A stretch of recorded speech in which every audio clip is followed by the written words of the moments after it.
yes, indeed. It's Wrestling Uncensored. We're previewing WWE Backlash in Puerto Rico. We just watched SmackDown. Let's talk about wrestling.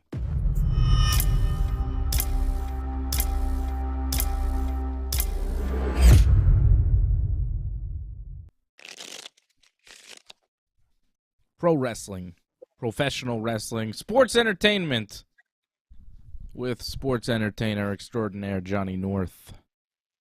How are you, John? Not too bad. Last week I was kind of upset about the whole World Heavyweight title. Now it's kind of set in a bit. The anger has subsided. Now it's like, okay, now what are you going to throw at me? Well, they threw out some more stuff that I'm kind of pissed about, but now you just kind of just roll it off your shoulders. Like, well, it already kind of sucks, so just make it more suck, I guess. See, I was like, all right with a new title. I was kind of like, whatever. They're doing what they're doing last week. But this week, it's like, man, they're making it worse. Why do they have to make it worse? Why can't they have good ideas? Why do they have to have these terrible ideas that everybody hates? And the worst idea, we're going to get to Backlash in a second, but I think we should get to the news that Triple H broke at the Backlash press conference today. The brilliant Triple H. Don't blame Vince, okay? This is the gamer, the mind of the gamer. Triple H, I'm going to make 2 triple threats. So, 2 triple threat matches on Raw, 2 triple threat matches on SmackDown. The winners of those 2 matches. So, it's so convoluted and stupid. I hate it already. Like, it's just dumb. They're calling it a tournament. It's not a tournament. It's just a series of matches. So, there's going to be a triple threat match on Raw. And then another triple threat match. And then the 2 winners will face each other in the main event on Raw. You'd figure it'd be the main event, because what else are they going to do? And then the winner of that match will face the winner of the SmackDown equivalent at Night of Champions in Saudi Arabia to crown the new World Heavyweight Champion.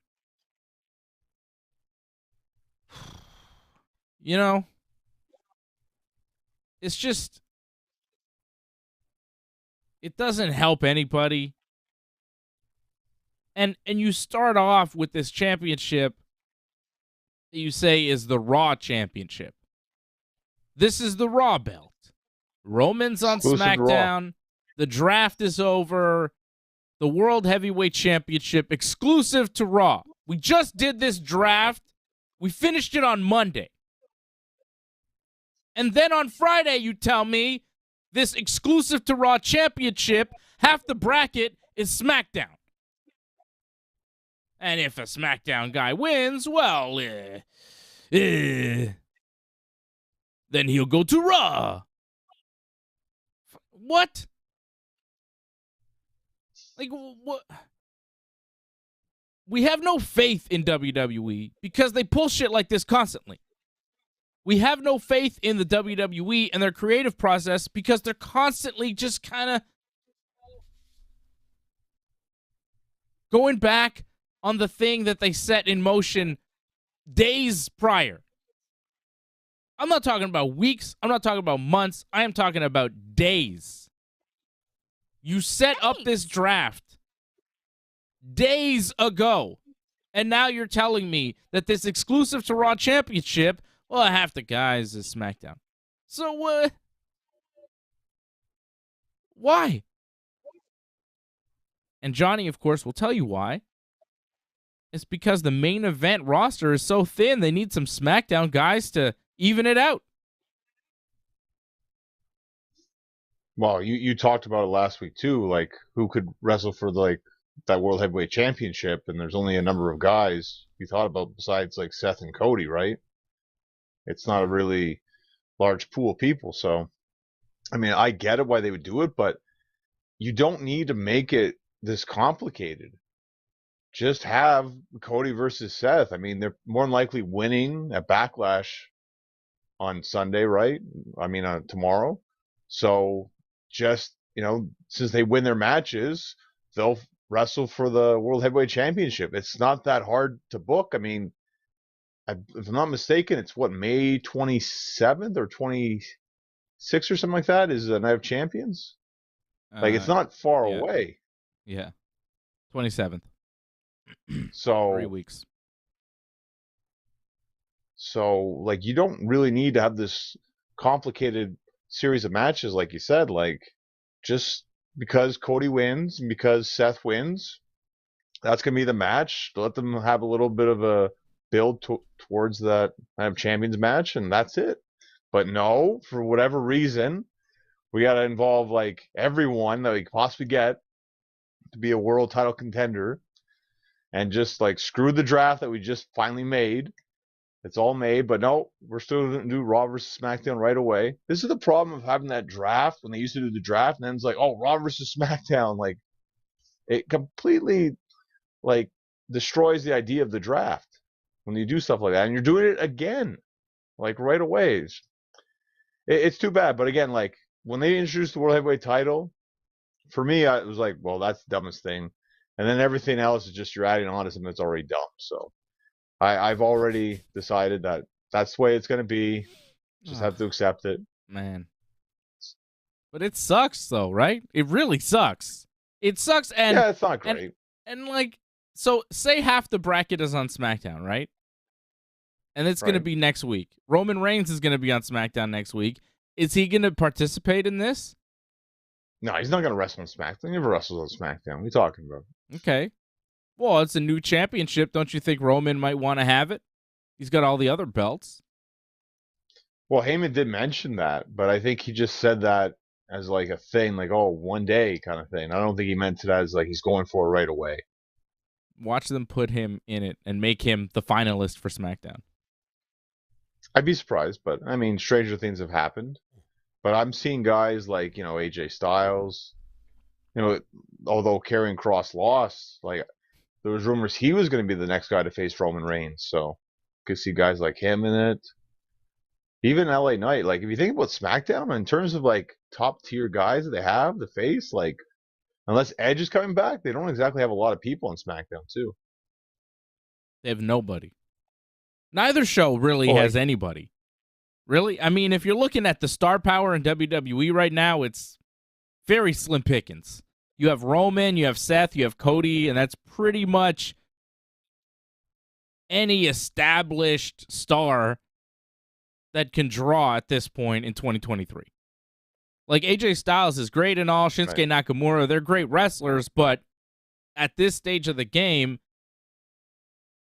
they're not the massive draws that they were. They're not the athletes that they were. You're talking about prime time, main event draws, they got 3 guys. No, well, that's the problem, because throughout the years, you just shove Roman Reigns down our throats and nobody else really. And Seth was kind of just floating around, and this is the result of that. No one else got over it in the process. So, AJ Styles was good off the matches he had, but he never became that top tier star because they didn't push him like that, sadly. He had a time. Nakamura, the same thing too. Yeah, a little bit. It wasn't anything. Compared to what Seth and Roman have gotten, he's like way, way beneath them. Yeah. And that's why I think they need Randy Orton now more than ever. Because he's legit. Yeah. They've made him into a star at least, right? But he won't be available for this tournament, I don't think. I'd be very surprised to see that. He wasn't even drafted. He wasn't even drafted. Not even a free agent. Which is another just cop-out of the draft, which is such a joke, right? Some people, they didn't draft because, well, we didn't figure it out yet. So Brock Lesnar is a free agent, which you're kind of like, okay, they don't know what they want to do with Brock after this Cody thing, so maybe they'll move him to SmackDown back and forth. Okay, maybe Brock you can accept, right? But then, like, Baron Corbin and Dolph Ziggler are also free agents. Why? Yeah. Omos, too, yeah. Omos is a free agent. Why? Because they had no idea what they wanted to do with these guys at this point in time. So they're like, let's just call them free agents. No credibility, right? It's hard to watch a TV show like this. It's hard to watch a wrestling product that makes no sense and just kind of keeps going back on their word, you know? Like, why do I tune in for the draft? Why does the draft mean anything if the draft doesn't mean anything? Like, you make this whole big deal out of the draft and act like it's this big thing, and we're supposed to be excited and care about who goes where, but a few days later, you're like, yeah, whatever. Doesn't really mean anything. And they do it to you consistently. It makes the show very hard to watch. It's just... They did give us some good news, though, today at least, that they're coming back to Montreal, so that's fantastic in August. For a house show. Yeah, Whack. That's all right. Who cares? I mean, I'll probably go because they're, yeah, whatever. I'll probably go with my son, but I don't really care. Sunday afternoon, that's a decent time. Doesn't move me. Doesn't do a thing for me. Nothing. Okay. Well, Nothing. you could go to Quebec City and watch Raw if you wanted. Oh, go to Quebec City and watch Raw. How am I going to do that for? Well, you've been to so many Raws before in the past. You got to go to another one, no? Why would I travel to Quebec City to see Raw? I mean, maybe, but I don't know. Probably not.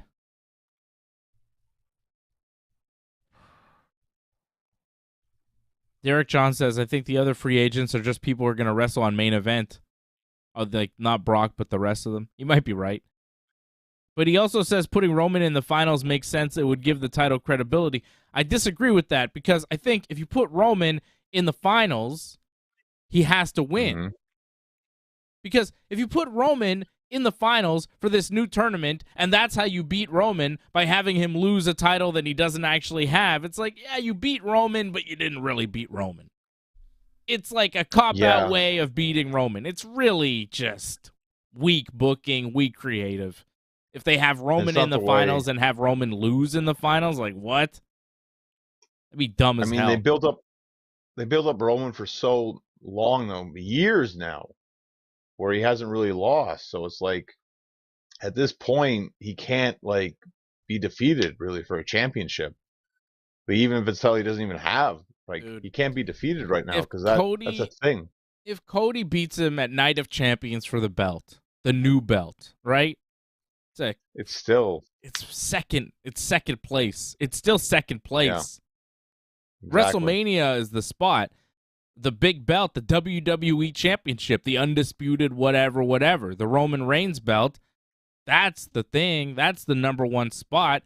This Raw belt is not anything. The Raw belt, no matter who wins it, even if you beat Roman clean in a 5-minute squash, still means nothing. Still means nothing. It's a consolation prize belt. Second place, because Roman is clearly number one. So whoever the Raw guy is, you're second place and you know it. You could, act like a champion, whatever, but come on. The WWE is going to tell you. Your paycheck is going to tell you.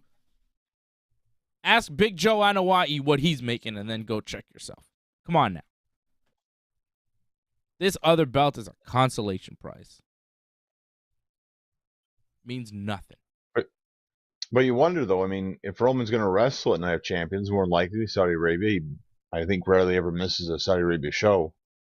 Who would he wrestle then on SmackDown?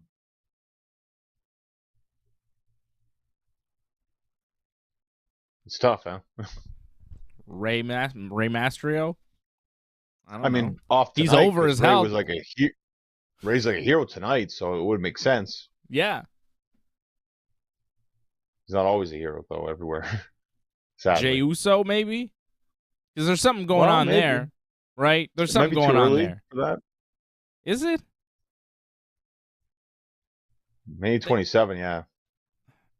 Maybe.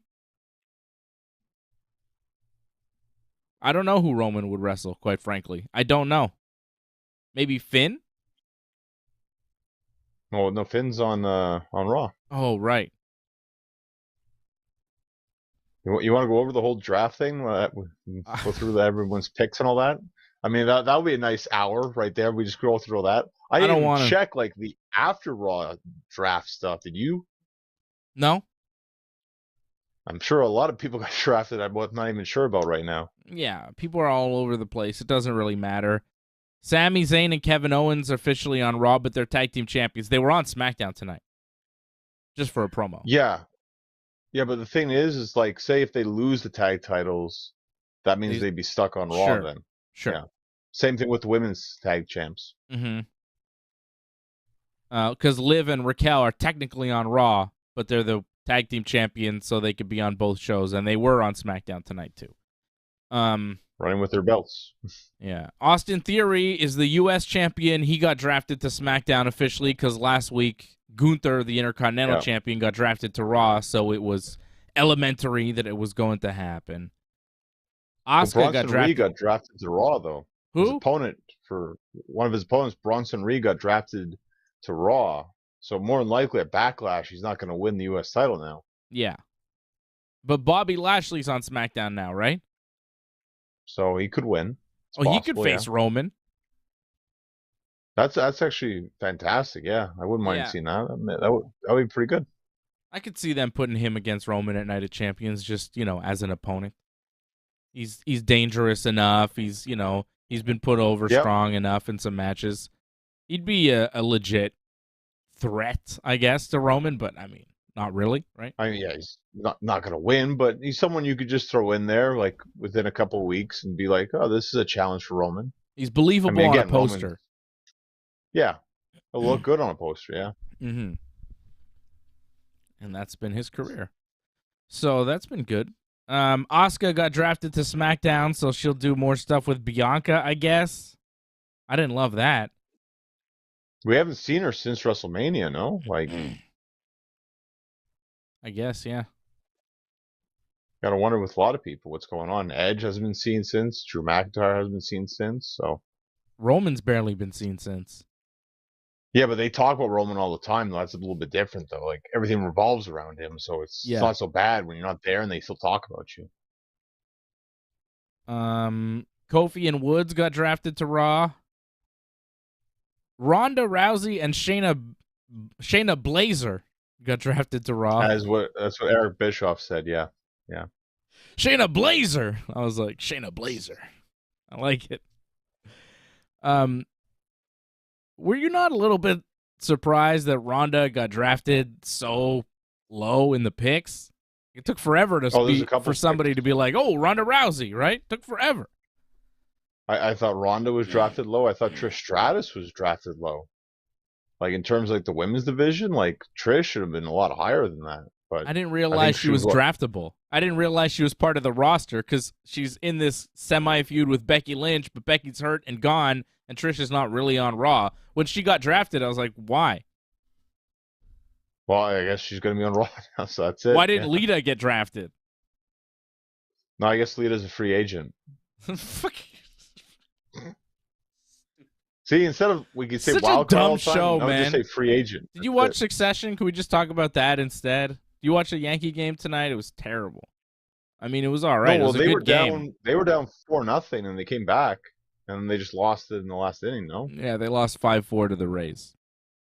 It was hard to watch. Wow. You lost the best team in baseball. It's not the worst thing in the world. I know, but they could have won. You know, it would have been nice to beat the best team in baseball. That's what I'm saying. There's tomorrow. What I'm saying is this WWE stuff, and even AEW to a certain extent, it's just... Have you seen Barry? You know? Tremendous. Last episode of Barry. It's funny. I'm not watching Backlash live, but I think Backlash is going to be a really good show tomorrow. I think the UFC pay-per-view is going to be 10 times better. Maybe. Possibly. I mean, the thing is, like, as long as some fights deliver, right? I feel with Backlash, like, you have a very good chance for the show. The greatest combat sports athlete of all time. Henry Cejudo, not Brock Lesnar. Henry Cejudo, not Brock Lesnar. Okay? I know WWE, they're like, he's the greatest combat sports athlete, Brock Lesnar. I'm like, well, not exactly. You know? Henry Cejudo won an Olympic gold medal in wrestling, and he's a 2-division UFC champion. He's been retired for 3 years, and he's attempting to reclaim the 135-pound belt, and then he plans to defend it once and go up and try to win the 145-pound belt, which would be his 3rd weight division that he'd be attempting a championship in. So I'm excited about that. You know, pretty good. Some accolades right there. But WWE wants to tell you, because Brock was a UFC champion, a WWE champion, and an NC2A champion, that he's the greatest. But technically, well, did you see what they did tonight too? They're like, "Oh, we're the hottest brand in the UK right now." Like, "Oh, we had all these sellouts everywhere." And like, did they say that? That's interesting. Yeah, they did. Why are they saying that tonight? Do they not realize how they seem? Like, they're such a petty, stupid company, you know? We're the hottest brand in the UK. No, you're not. AEW sold 60,000 tickets for Wembley. 60,000. I was even surprised by that. I was like, what? 60,000 already? When they sold 40,000 in the first day, I was like, that makes sense. AEW, people love it. They got a lot of fans over there. That makes sense. But they sold another 20,000 since then. They've sold 60,000 tickets. My God. They might have 70, 80, 90,000. I don't know how many people that stadium could fill, but they may fill it to capacity, which is going to be incredible. And it's very cool for AEW. I am glad to see that they are that over in England. I don't think it's just English people going. I'm sure that there are people from different European countries traveling, right? A lot of countries around there, but just to sell that many tickets for that stadium is massive. So good for AEW. You'll still have that same, well, maybe not the green shirt guy with the hat in the front row. He'll probably be there no matter what. That guy's in the front row of everything. Yeah. That guy was in the front row of SmackDown tonight in Puerto Rico. He's going to be, I'm sure, at the front row of Backlash tomorrow night. I don't know where he gets his tickets from, but my God, that guy with the green smile shirt, he's everywhere, right? I want to say, what was it, 1,500 for the front row for Wembley? I don't know. I'm not paying. Yeah, it's not cheap, that stuff. No. Yeah, it's not cheap, that stuff. So, like, wow, like, he must be set for something. Good for him. Yeah. Yeah, it's a lot of tickets they sold, man. It's good for AEW. It's good. It's good for wrestling. You know, it's good for wrestling. I just hope, we get it available here, because it still doesn't say that it's a pay-per-view yet. So they got to make it available somehow. No. Oh, of course. But are they going to make it on HBO Max though? What the hell is that? Like, that might we don't have that. Do we have that? I don't know if we have that, or if you can have that, but I don't think we have they that. can. Yeah, but so hopefully in Canada they figure it out, that we can see it. I mean, they better show it in Canada. They got to find a way to deliver it to the international audience. They can't have a pay-per-view or whatever the hell TV show in the UK and only air it to Americans. It's ridiculous. They're not going to do that. I don't disagree, but they have the pay-per-view the week after, though. That's the thing, though. So, okay. Is there a way for non-Americans to watch AEW All Access that AEW provides, like a legal way to pay for it or something? Because that's a TV show that AEW produces that I have no access to. It's funny. It's called All Access, and I have zero access. I've never seen it. Zero access, yeah. I don't know what it is. I mean, I know what it is, but I don't know what it's on or whatever. Do we get that in Canada? Not since they took away, like, I guess we used to have TBS in Canada, but they took that away, unfortunately, so you can't watch it. Goddamn pendejos, man. The whole lot of them. A bunch of pendejos. Screwing us around. I could live without watching that show. It doesn't seem like it would be that good to watch, to be honest. Yeah, but like, did you watch? Why make it and not make it available for everybody to watch? You know what I'm saying? Like, what are you doing? Come on. I don't disagree with that. Did you watch the Hardy Compound tonight? I saw most of it. Yeah. I tuned in. I forgot that Dynamite or Rampage was on early again because, it's a stupid show that's never on at the same time. And then I started watching it, and they were at the Hardy compound, and I was like, oh, yeah. This is now. I mean, the kids were fighting, Senor Benjamin. It felt tired to me. It felt like, hey, we've done this a million times, and here's another version of it, and it's not really special in any way. I didn't love it. I think the Isaiah thing was the only thing that was really different, it seemed, that they tried to make stand out. I don't know if you caught that one. With his sounds that he makes? The sex sounds? I want to say, what was the name? Was Orgasmic Isaiah, I think was his name. That's his new gimmick, I guess. Yeah, it's weird. Yeah, it's definitely weird. I don't think it has any chance of getting over in a wrestling context. I think it's just some silly shit that he's doing, and I don't like it. I mean, I think he thinks it's funny, and maybe the people that follow him on Twitter are telling him it's funny, but, in the real world, motherfucker, it's nothing. I expect we're going to see it, though. I'm just so sick of this stupid shit. What is that? You're a professional wrestler and that's your gimmick?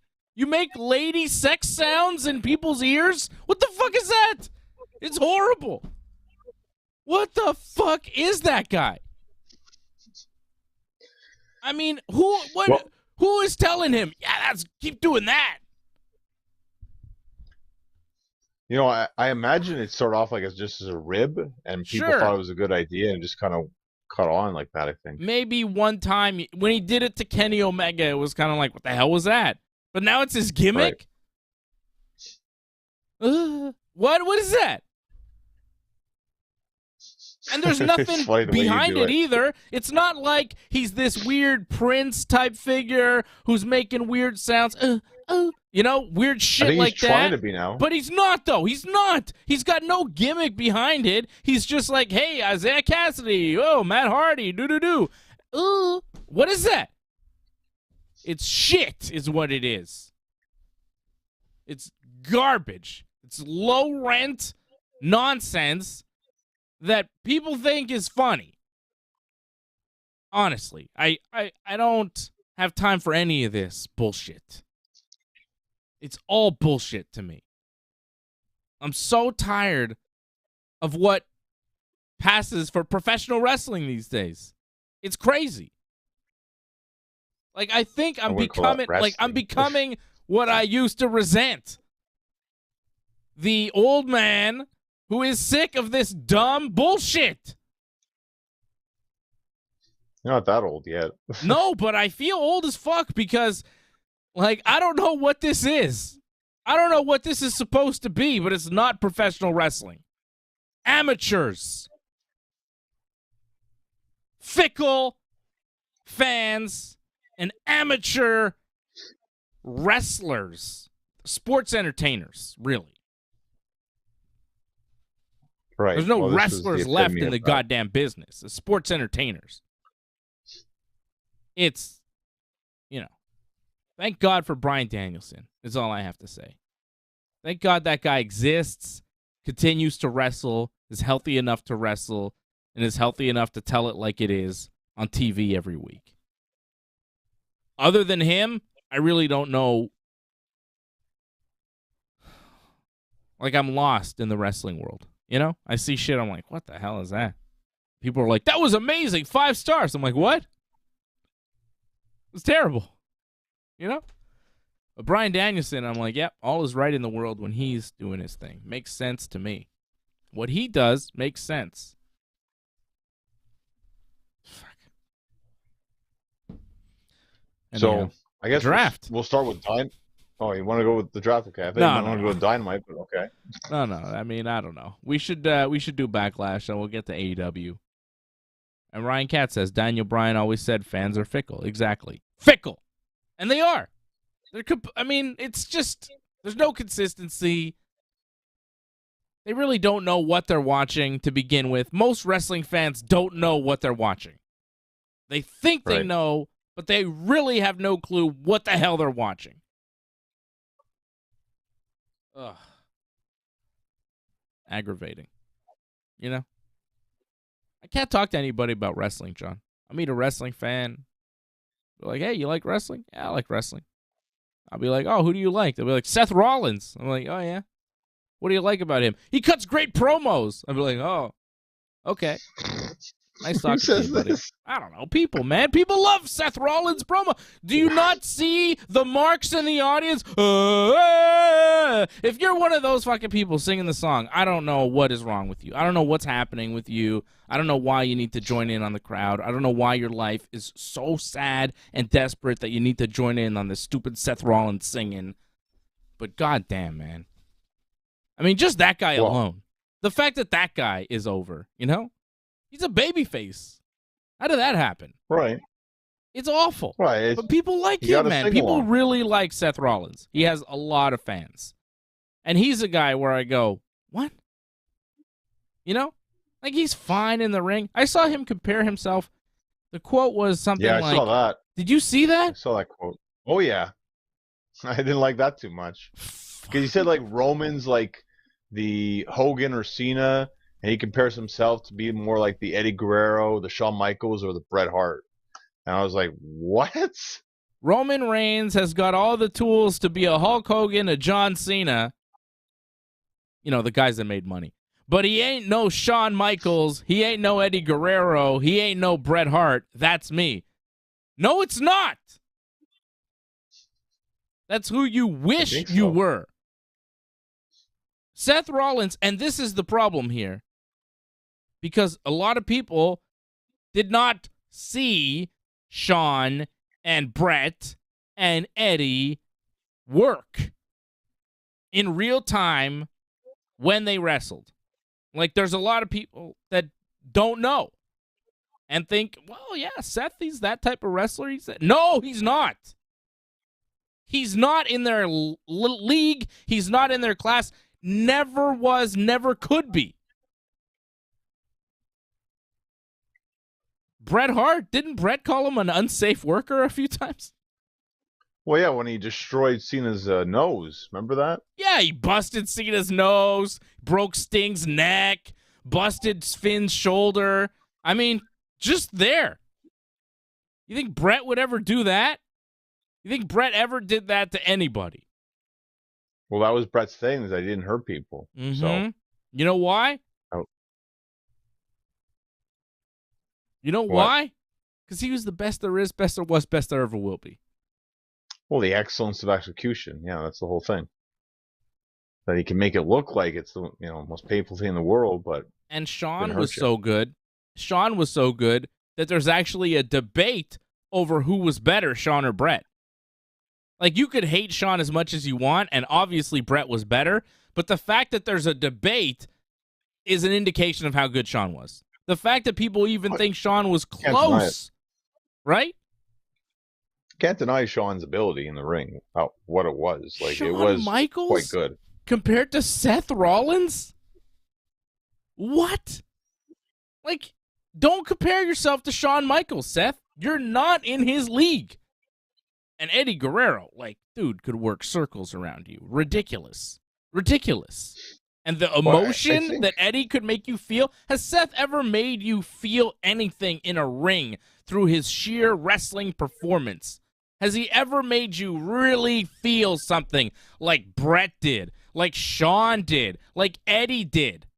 I'm not talking about the moves. I'm not talking about the style of wrestler. I'm not even talking about the promos. I'm talking about the moments, the emotion, the artistic ability of those three guys, Shawn, Eddie, and Bret, and how they made you feel and how their matches went and what kind of stories they told. And then compare that to what Seth Rollins has accomplished in his career. Like, he's not there. And none of these guys are there. But comparing Roman to Hogan and Cena, yeah, that's fair. Like, Roman, he's not Hogan. But he's close. He's about Cena level. I'd say, yeah, definitely Cena level without and question. Maybe even and above. maybe a little bit more enjoyable at times, right? Maybe sometimes, Yeah. but Cena had his moments too. I don't know if he had good stories though. Cena, like they weren't as engaging as Roman stuff was. I think Roman's a better actor. Like Cena was just kind of basic when he did. There's more range to Roman.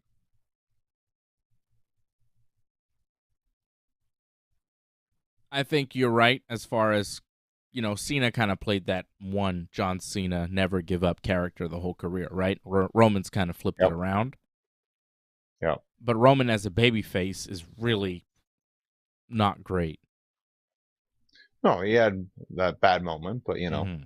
learning experience. I'd argue Seth might be a better athlete than Shawn Michaels, but just in terms of a wrestler, it's like night and day. Mm-hmm.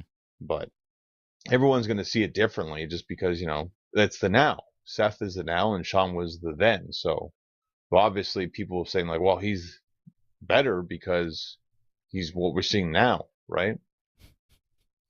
Somebody get Dave a tape of Bret versus Dynamite stat. Maybe you should get that tape to Seth Rollins there, Trans Am.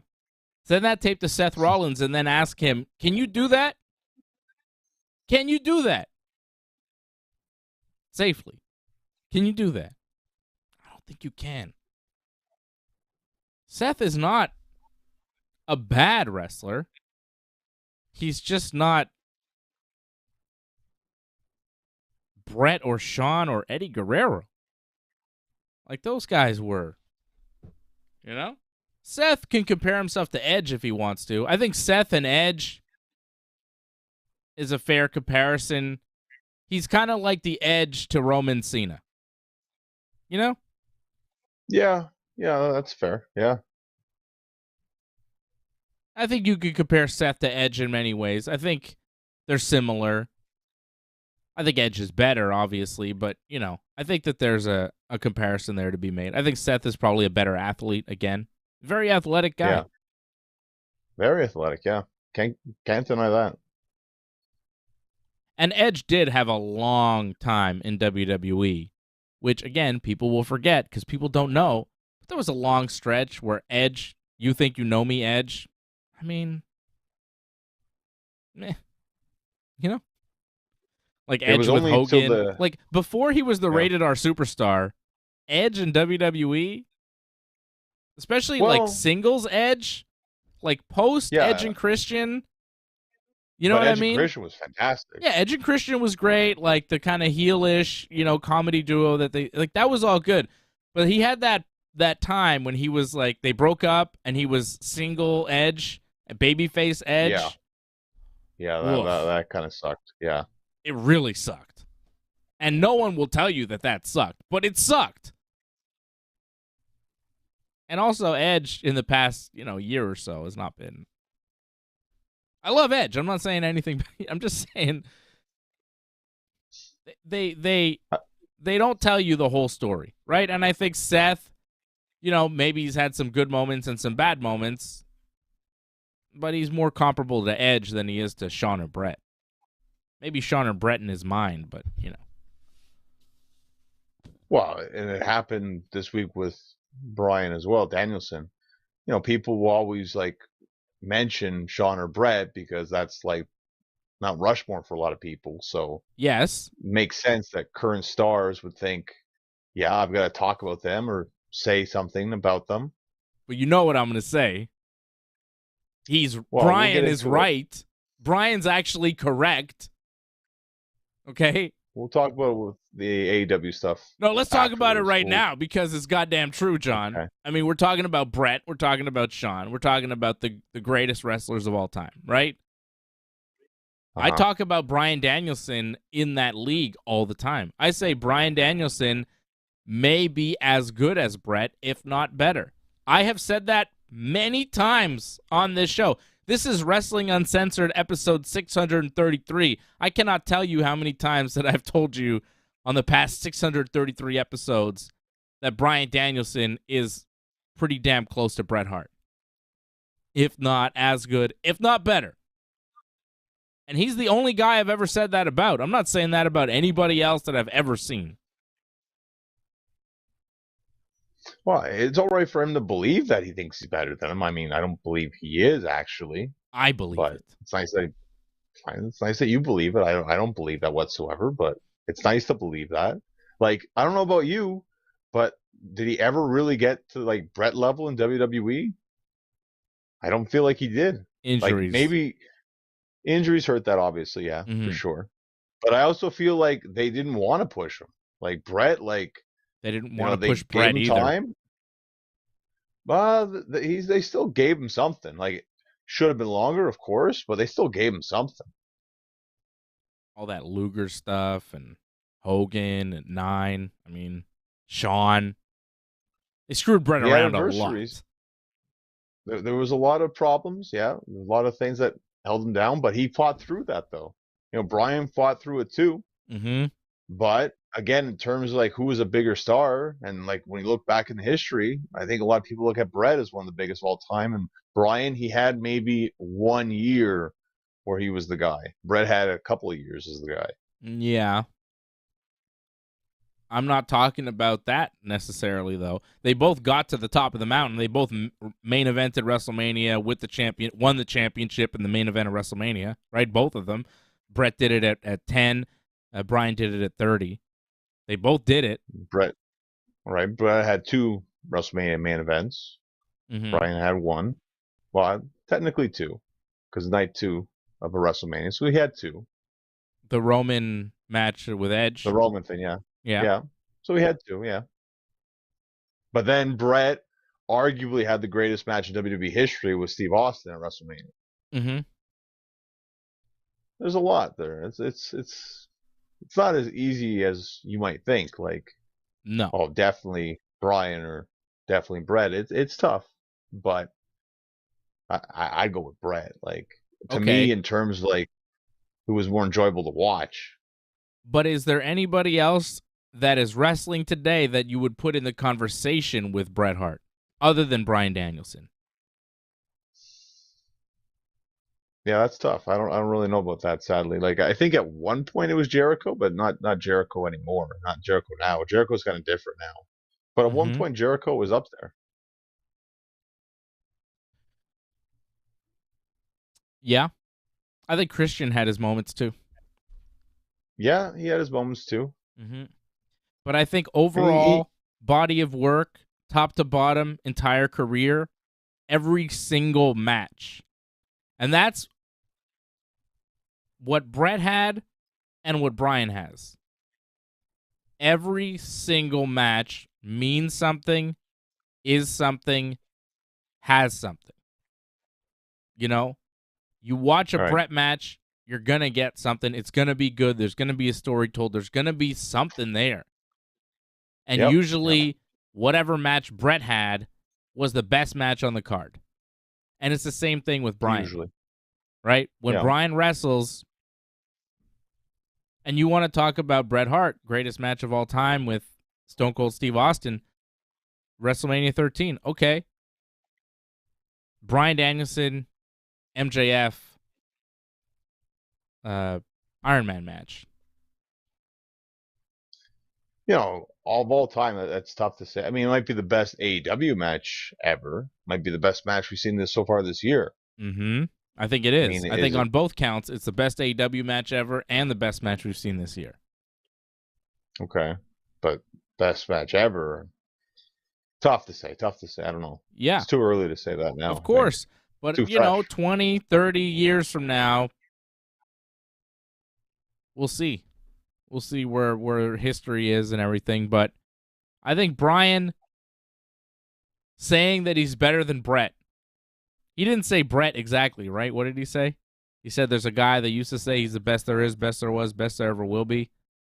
And he kind of took exception with that.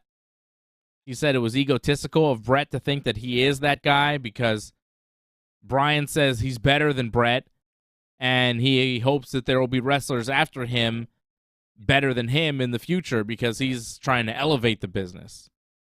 So he didn't like that Bret said he's the best there ever will be, right? I like that Bryan has even taken exception with Bret Hart's catchphrase.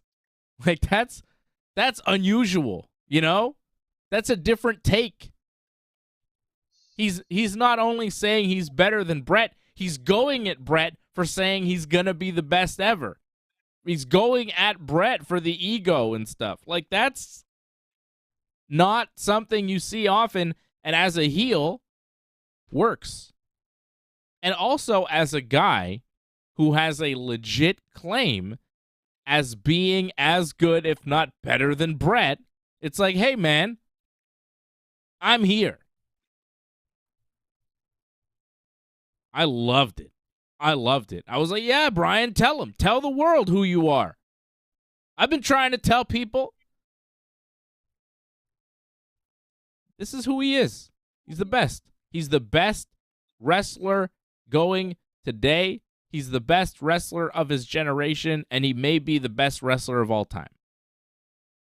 So when he goes out and says that on Dynamite, I applaud him for it. Because when you are great, when you are the best, you got to tell people you're the best. And if you think you're the best of all time, you got to tell people you're the best of all time. If you think you're better than Bret, tell people you're better than Bret. This is the #1 professional wrestling show in the world. And just because Bryan Danielson, maybe didn't draw the same numbers as Bret doesn't mean he's not as good as Bret. And just because we don't have the biggest numbers in the world doesn't mean that we are not the #1 show in the world. Because we're actually telling it like it is. And Johnny North is actually a pro wrestler. And I actually know how to choke people a little bit. So we know about we know a thing or two about a thing or two over here at Wrestling Uncensored. And we've been watching pro wrestling for a long-ass time. And to me, Bryan Danielson is that guy. Tremendous. What a performer. I just question, like, why target Bret? Like, what was the point of that in the end? Like, just to get some sort of heat because it would upset Bret Hart fans, I guess, or get people, like, it started trending Bret Hart, so I got Bret, maybe because Bret's watching the show, so they're to give Bret a special shout out. Like, to me, the only reason that he said that, the only reason I can think of, is that it's because CM Punk mentioned that he thought Bret was the greatest of all time. So maybe Punk's going to be able to use this as fuel for later down the road when they have their match. Maybe that's the match for All In, possibly. When are they going to Calgary? Calgary, I think, is in July. I want to say, take a guess. I think it's like 15th or something, mid-July. I think. Could they get Bret for that? Because it's the Owen Hart finals, right? So Martha's going to be there. I believe Martha and Bret don't really get along so well, so I don't think it's going to happen. I mean, it'd be good to get Bret for something there. Get Bret for All In. That'd be pretty great. Yep, at Wembley. Wembley. I mean, the history with that, Yeah. If he's like the special enforcer for Bryan and Punk, or the referee or something. That would be money. That would be money. Well, give me that. They've already made their money, apparently, so. Yeah, I guess. It's a nice bonus. Yeah. They don't really have to put any good matches on that show. They already sold the tickets, right? They're done. Wow. I mean, you want to have good matches because you want to do this, a yearly thing possibly, right? So, I mean, you want to have a good impression. I think you want to put on some interesting matches that people are going to remember. They better, goddammit. All right, let's do Backlash. Let's get into the pay-per-view here. The Bad Bunny. The Damian. A Bad Bunny Damian Priest in a San Juan street fight is the main event. And you know the history of hardcore wrestling in Puerto Rico. This one should be a bloodbath. It won't be. But, It won't be blood. I know. Saying this for? Well, I mean, it should be. Given the wrestling history in Puerto Rico, a rich wrestling history, which includes a ton of blood. Bruiser Brody, Abdullah the Butcher, and everything. Well, Bruiser Brody bled. Did you Did you read Died that in Puerto report? Rico, of course, but I saw this report online. I don't know if it was true or not. Maybe you can debunk it, possibly. That WWE superstars aren't allowed to post pictures of themselves like with blood. Like I don't know if that's factual or not. Like, did you what do you see that mean? Like report though? fake blood? No, but say like they get busted open in a match or something, right? Oh, Apparently they're not allowed to post that anymore on their social media. They're not allowed to post the fact that they got busted open or something. really? Yeah, see, I was like, it seems odd, but Didn't I mean, it kind of makes sense. didn't Finn post that when he got the stitches in his head or the staples or whatever? Well, see, that's the thing. I think apparently that may have got like a negative reaction. So now it's like, He's wearing the T-shirt. yeah, I know. He's wearing a But it's T-shirt not, that says Finn but he's something not something staples, right? It's stapled. like an Austin But he's not bleeding 316 on it. shirt, right? But he's not, Austin was bleeding on his shirt though. If you remember the blood from the stone and Austin was bleeding on the back, Okay. Finn is not bleeding on the back of this one. It just says the Finn staple. That's it.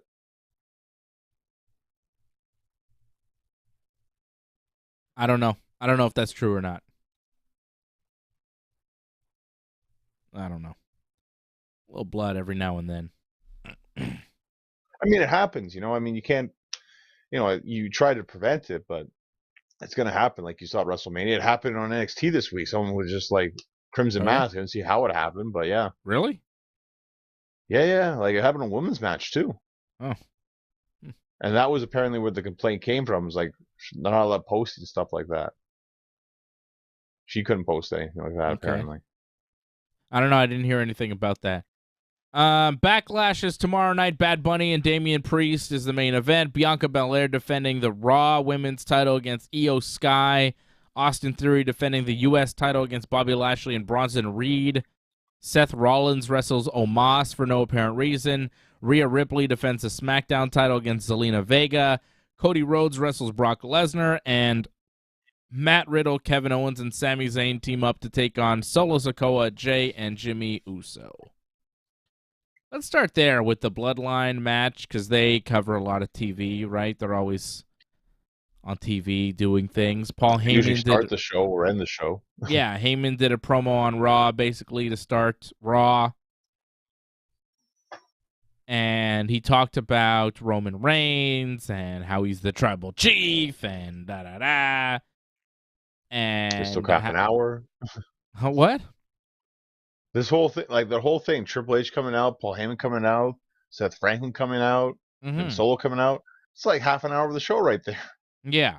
Seth came out, says he's going to be the World Heavyweight Champion at Night of Champions, and he's going to show the people what a real champion looks like. And then Heyman gets a phone call from Roman, and Seth makes the arena sing so that Heyman can't hear the phone call. And this upsets Heyman, and Solo Sikoa comes out, and they set up a match for later on. So it was Solo, huh? The Heyman like phone gimmick now, like I'm liking that. The call Roman Reigns, like he'll always throw that in there somewhere, even like he's just around ringside, just he's on the phone. Yeah. Well, he can work that for a while. Gotta keep Roman around too, in a way. So then we had Matt Riddle and Jimmy Uso, right? Riddle beat Jimmy Uso. Jey Uso. Now, this is not making sense to me here, and I think. This part, yeah. I think we have problems. So, Jey Uso is with his brother Jimmy, right? Jey gets kicked out of ringside by the referee because he's, yelling at Kevin Owens or whatever. No, because they did the Eddie Guerrero thing spot. Oh, right. So yes, so they cheated, right? Which I hate. They're overdoing this Eddie Guerrero spot. So Sammy threw a chair at Jey Uso, and Kevin Owens outside the ring pretended to be hurt, like Jey Uso hit Kevin Owens with a chair. Even though none of these guys are actually involved in the match, I don't know why it matters, right? Well, because Jey hit Riddle. Like the refs didn't see it, so that's what provoked them to use the Eddie Guerrero cheat. Yeah, but why does the referee care that Jey Uso is hitting Kevin Owens outside the ring like they're not part of the match? Because that made too much noise and it was distracting, so he had to kick him out, I guess, because of that. That's what it seemed like to me. Well, whatever. It didn't make a lot of sense. So Jey Uso gets kicked out. So Jimmy is by himself, right? Solo's not there. For some reason, Solo doesn't like the Usos, right? He's on Roman's team, and Heyman keeps him with Roman, and he doesn't like the Usos. What? There was a promo with Jimmy because he confronted Solo after the match, saying like, "Hey, where were you?" We'll get to that. Yeah. So Jimmy goes to remove the turnbuckle pad, but the referee is distracted, and Kevin Owens grabs Jimmy Uso and slams his head into the exposed buckle. So Matt Riddle has Kevin and Sammy ringside. Kevin is helping Riddle cheat to win. And poor Jimmy Uso is just left alone. But he's the heel. Yeah. Right? Riddle, Sammy, and Kevin are supposed to be the baby faces, getting no favors here by cheating to help Riddle win behind the referee's back, screwing the referee around to get Jey Uso kicked out of ringside. And to add insult to injury, Solo Sikoa, their own brother, doesn't even want to come out and help them anymore. So you start to feel really bad for the Usos, don't you? Don't you start to feel sympathy for these guys who are supposed to be the heels, except they're not really the heels, because every time they lose, you feel bad for them because the big heel, Roman Reigns, is really upset and he's going to do bad things to them, which is a problem. Like, it's dragging out for too long with the Usos as these guys that you're not supposed to like, but at the same time you kind of feel bad for because they keep losing, and the more they lose, the more Roman hates them and wants to beat them up. And their own brother, Solo Sikoa, is the one that's going to beat them up. And for some reason, we're all supposed to understand that Solo Sikoa could beat up both Usos on his own for some... Like, I don't know why that is a thing, but it is. Right? Solo is really scary. They built Solo up enough to be that scary. Yeah. It just makes you feel bad for the Usos.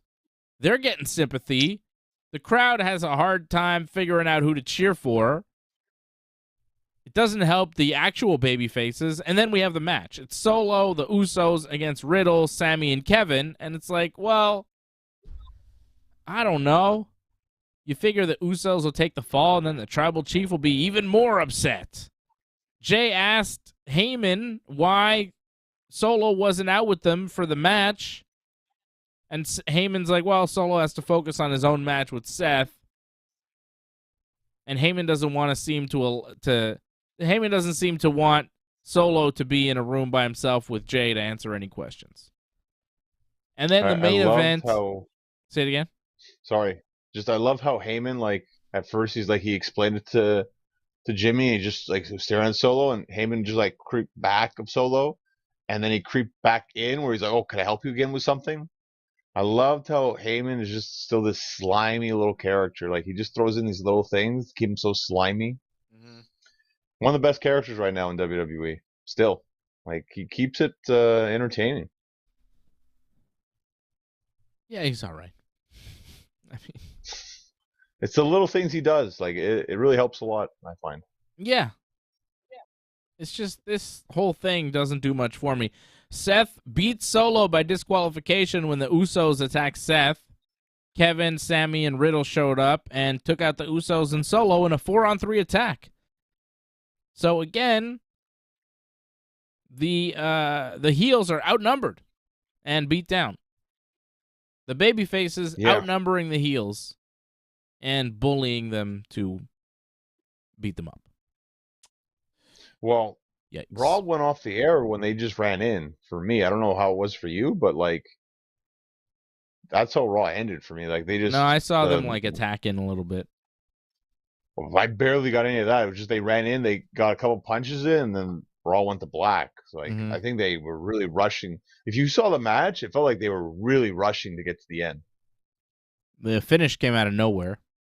Exactly, yeah. I don't care about this match. The 6-man tag team match, it feels like nothing. Well, it isn't really a huge match. I feel like they've already done the big matches, and now this is just like, well, the last thing left to do kind of thing. It's just, oh, we'll have one last match, which doesn't really add up to much. But still, I think it's going to be a good match. I wouldn't be surprised if this actually starts the show. Expect it to be action packed. More than likely, 100 to 200 super kicks because that's what they always do. But besides that, I expect there to be a lot of good action back and forth, and yeah, the faces to go over. Yeah. Riddle, Kevin, and Sammy makes Yeah. sense. Whatever. No, it'll be a good match. I'm looking forward to it, actually. It should be a fine wrestling match, but I'm just tired of the story. I feel like the finish is obvious, and I just want to see Roman Reigns react to it already. Like, it's like, okay, we just get Roman in. Wait till next week. Yeah. Skip. Cody and Brock. I'm looking forward to that. That's the match I'm looking forward to the most. I think most people are. I don't think it's main eventing. It's going to be on the show somewhere, but I think that's the match that's drawing most people in. Well, I think a lot of people want to see Bad Bunny, right? Like that's a huge thing. So yeah, but wrestling fans, I'm talking about. Right, wrestling fans, but I think there's going to be a lot of mainstream eyeballs on this one, just because Bad Bunny's going to be doing something. So, You know who Bad Bunny's girlfriend is, John? Who? You don't know? No. Oh, okay. I don't know. I thought you might know. She's famous. She's Kendall Jenner, one of the Kardashians, Jenners. Okay. I mean, that's a big celebrity. These people are celebrities, man. Bad Bunny dating Kendall Jenner. I mean, this guy is a major celebrity. Not just because he's Bad Bunny, but you add that to the mix, it's like, man, this guy is very famous. What the hell is he doing in pro wrestling?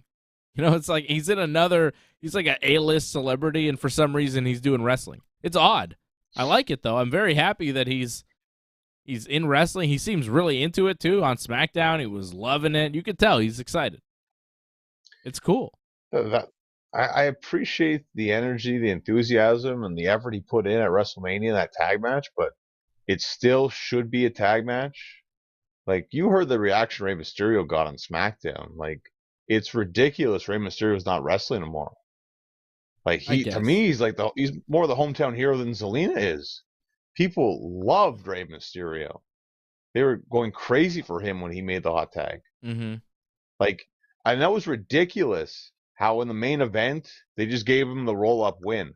He should have got the big splash at the end. That should have been the big 1, 2, 3.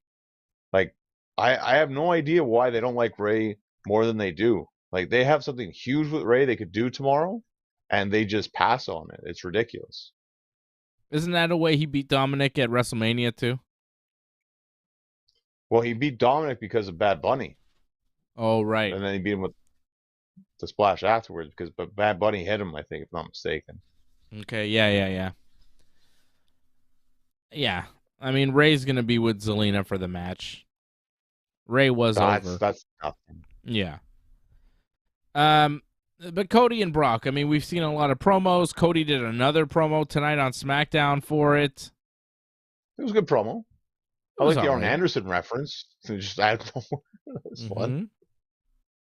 Mentioned Arn Anderson, talked about finishing the story and all that stuff. It was fine. Says Brock is the gatekeeper, and he also says Brock picked a fight with him, and he has yet to explain why. Which makes me think that this is probably not the last match between these two, because, I mean, you're going to have the match. It's not like Brock's going to explain why afterwards. So. Oh, they'll probably wrestle in Saudi Arabia. Yeah, right? Yeah. Which means Cody's probably not winning that World Heavyweight title. Not right away. But I'm not surprised by that. Yeah. Man. Cody says he's going to beat Brock tomorrow. Will he? Yeah, but it won't be like if he beats him, he might like a roll up or a DQ or something. It won't be. It won't be over. Pretty much, like the finish. Cody, I think will win somehow, some way, but yeah, it doesn't end here though. I don't think he will win, and maybe that's Wow. one of the Okay. reasons why it won't end. I think Brock is going to smash him. Okay. Well, that's fine. I Yeah, mean, Brock Taker looks pretty strong, and I like the promo he cut this week on Raw, but Brock Taker, like his Undertaker gimmick. You're saying? well, the whole little like, where's the hat? Where's the trench coat now? Like, I mean, is he not Brock Taker? I don't know what he is. He's Cowboy Brock, I guess Cowboy Brock too, sure. Cowboy Brock Orton. Uh, Brock did a promo.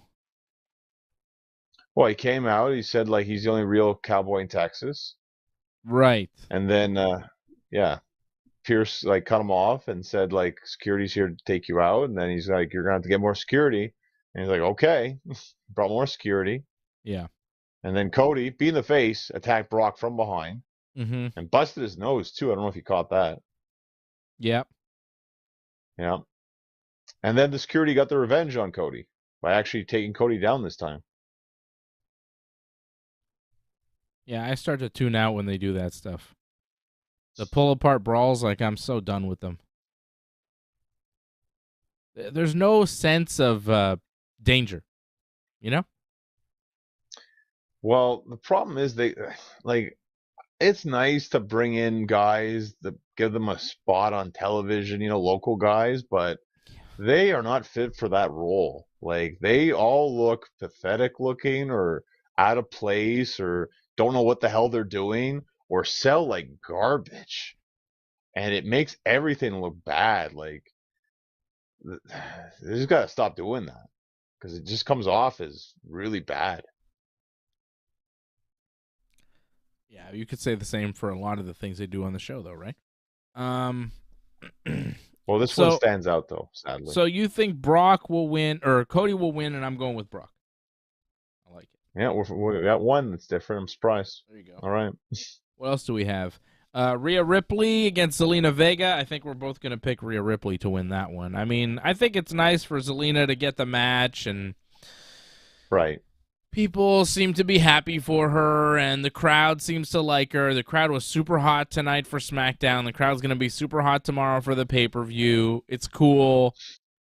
It's good for Zelina and all, and it makes sense that she's wrestling Rhea. There's no other opponent for Rhea right now. Just to have a match, have a title defense, sure. But Rhea will win. I just hope the match is good.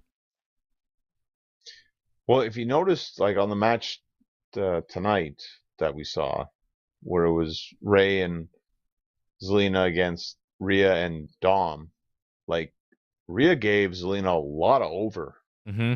in the match. Yep. So to me, that's a clear indication of like, well, yes, because she's going to beat her tomorrow. So yeah, like it Yeah. tries to make her look good and give her something, but that's about is all you're going to get really. Mm-hmm. Because I don't expect it. I don't know about you. I don't think this will be very long. I'm expecting max 5-8 minutes. Yeah, I agree. Damian Priest, Dominic Mysterio, and Rhea Ripley beat Rey Mysterio, Santos Escobar, and Zelina Vega on Raw this week. But on SmackDown, it was Rey and Zelina getting the win over Dominic and Rhea Ripley when Rey rolled up Dominic for the win. Finn and Dominic attacking Rey after the match. Damian Priest came out to join in on the beatdown, but Bad Bunny making the save with the kendo stick and the LWO. The place went nuts when Bad Bunny came out. They love Bad Bunny over there. And he, the LWO take out the Finn and Dom, and Bad Bunny and Priest face off, but then Dominic tried to jump the bunny, got hit with a kendo stick, and then the heels all escaped. And Ray gave Bad Bunny an LWO shirt that he put on, and they all kind of posed to close the show. It was cool. It was a nice finish to SmackDown because the crowd was loving it and because Bad Bunny was into it. And it was a cool-looking group there with Ray and the LWO guys and Zelina and Bad Bunny kind of leading the charge. He's a good wrestler, Bad Bunny. Like, He's not, he's not Bret Hart or Bryan Danielson, but he's passable in the ring, and his promos and his fire and his presentation are better than most actual wrestlers. You know what I mean? Like, the way he carries himself, he's good at it. Well, let's face it. I don't think he's Logan Paul good though. I think Logan Paul much better athlete. Much better look too as well. I disagree. I think Bad Bunny is a way cooler look. Bad Bunny's a much bigger star than Logan Paul.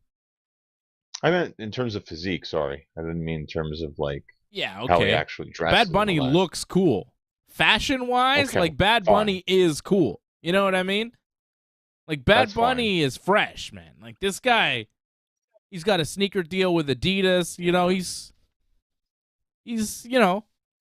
He's a fashionable music icon. Logan Paul is an irritant to society, But he's an athlete, though, Logan Paul. Like, sure, maybe he's more a legit athlete than Bad Bunny, but so what?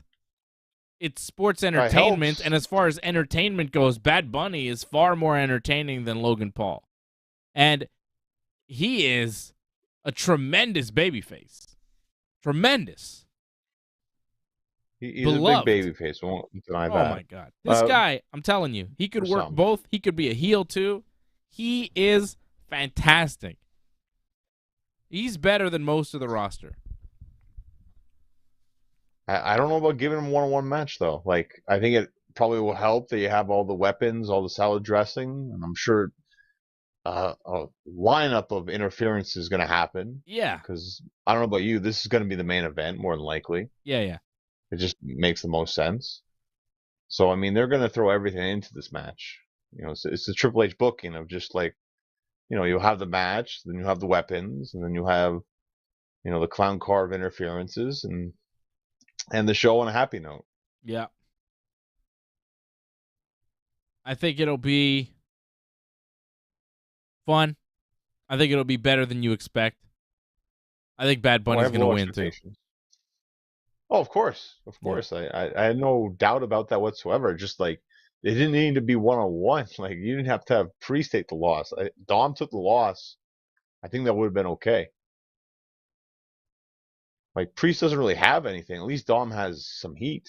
Like, Priest? Like, what is there? Like, well, I think he's more imposing. And he's a better wrestler. If you're going to have Bad Bunny in a one-on-one match, you'd rather have Damian Priest there to carry him through it than Dominic. If it was Dominic versus Bad Bunny one-on-one, my God, it would be horrible. Yeah, but you could get through it, though. Yeah, but it would suck. You have Ray there. Priest is is a better wrestler. Yeah, but still, like, we'll wait and see how this turns out. I'm not expecting this to be the match of the night. What will be? I mean, on paper, you would think Cody versus Brock. However, it'll be short. I think probably the 6-man. Yeah, I think that's probably in terms of match quality. Yeah, that's probably going to be the best. But again, with Brock, though, I mean, you usually get your money's worth with Brock. It's just how long will that match be is the question. Seth and Omos. I think Seth will win. I think this match will suck.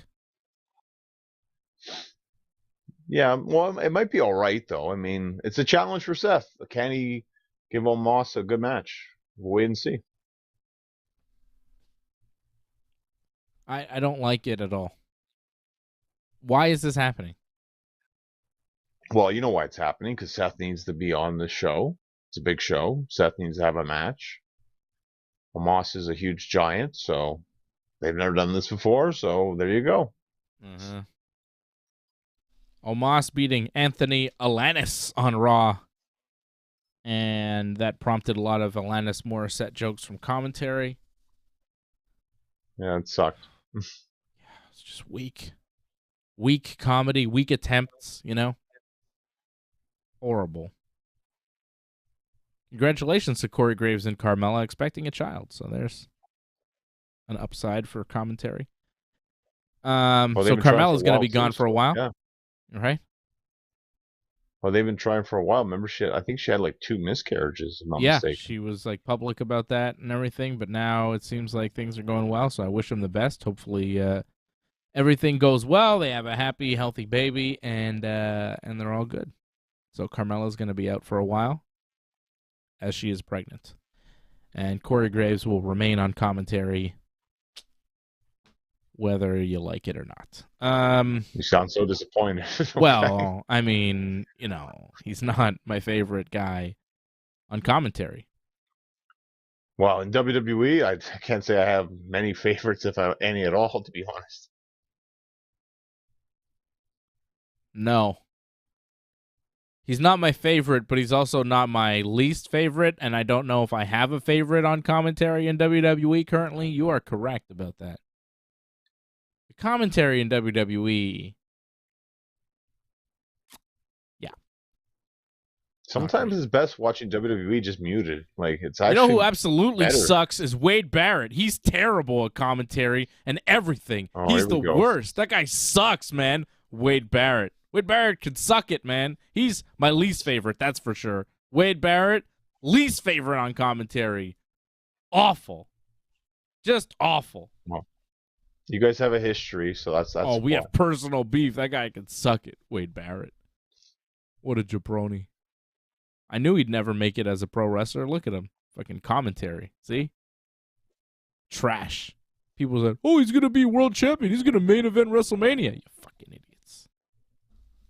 Garbage. Well, they gave him King of the Ring, and I'm Wade Barrett. I can't wrestle for shit. I'm really big, and I say bad news. I have no promo ability. I just have a big, scary voice. He's got a good voice, but, he can't talk.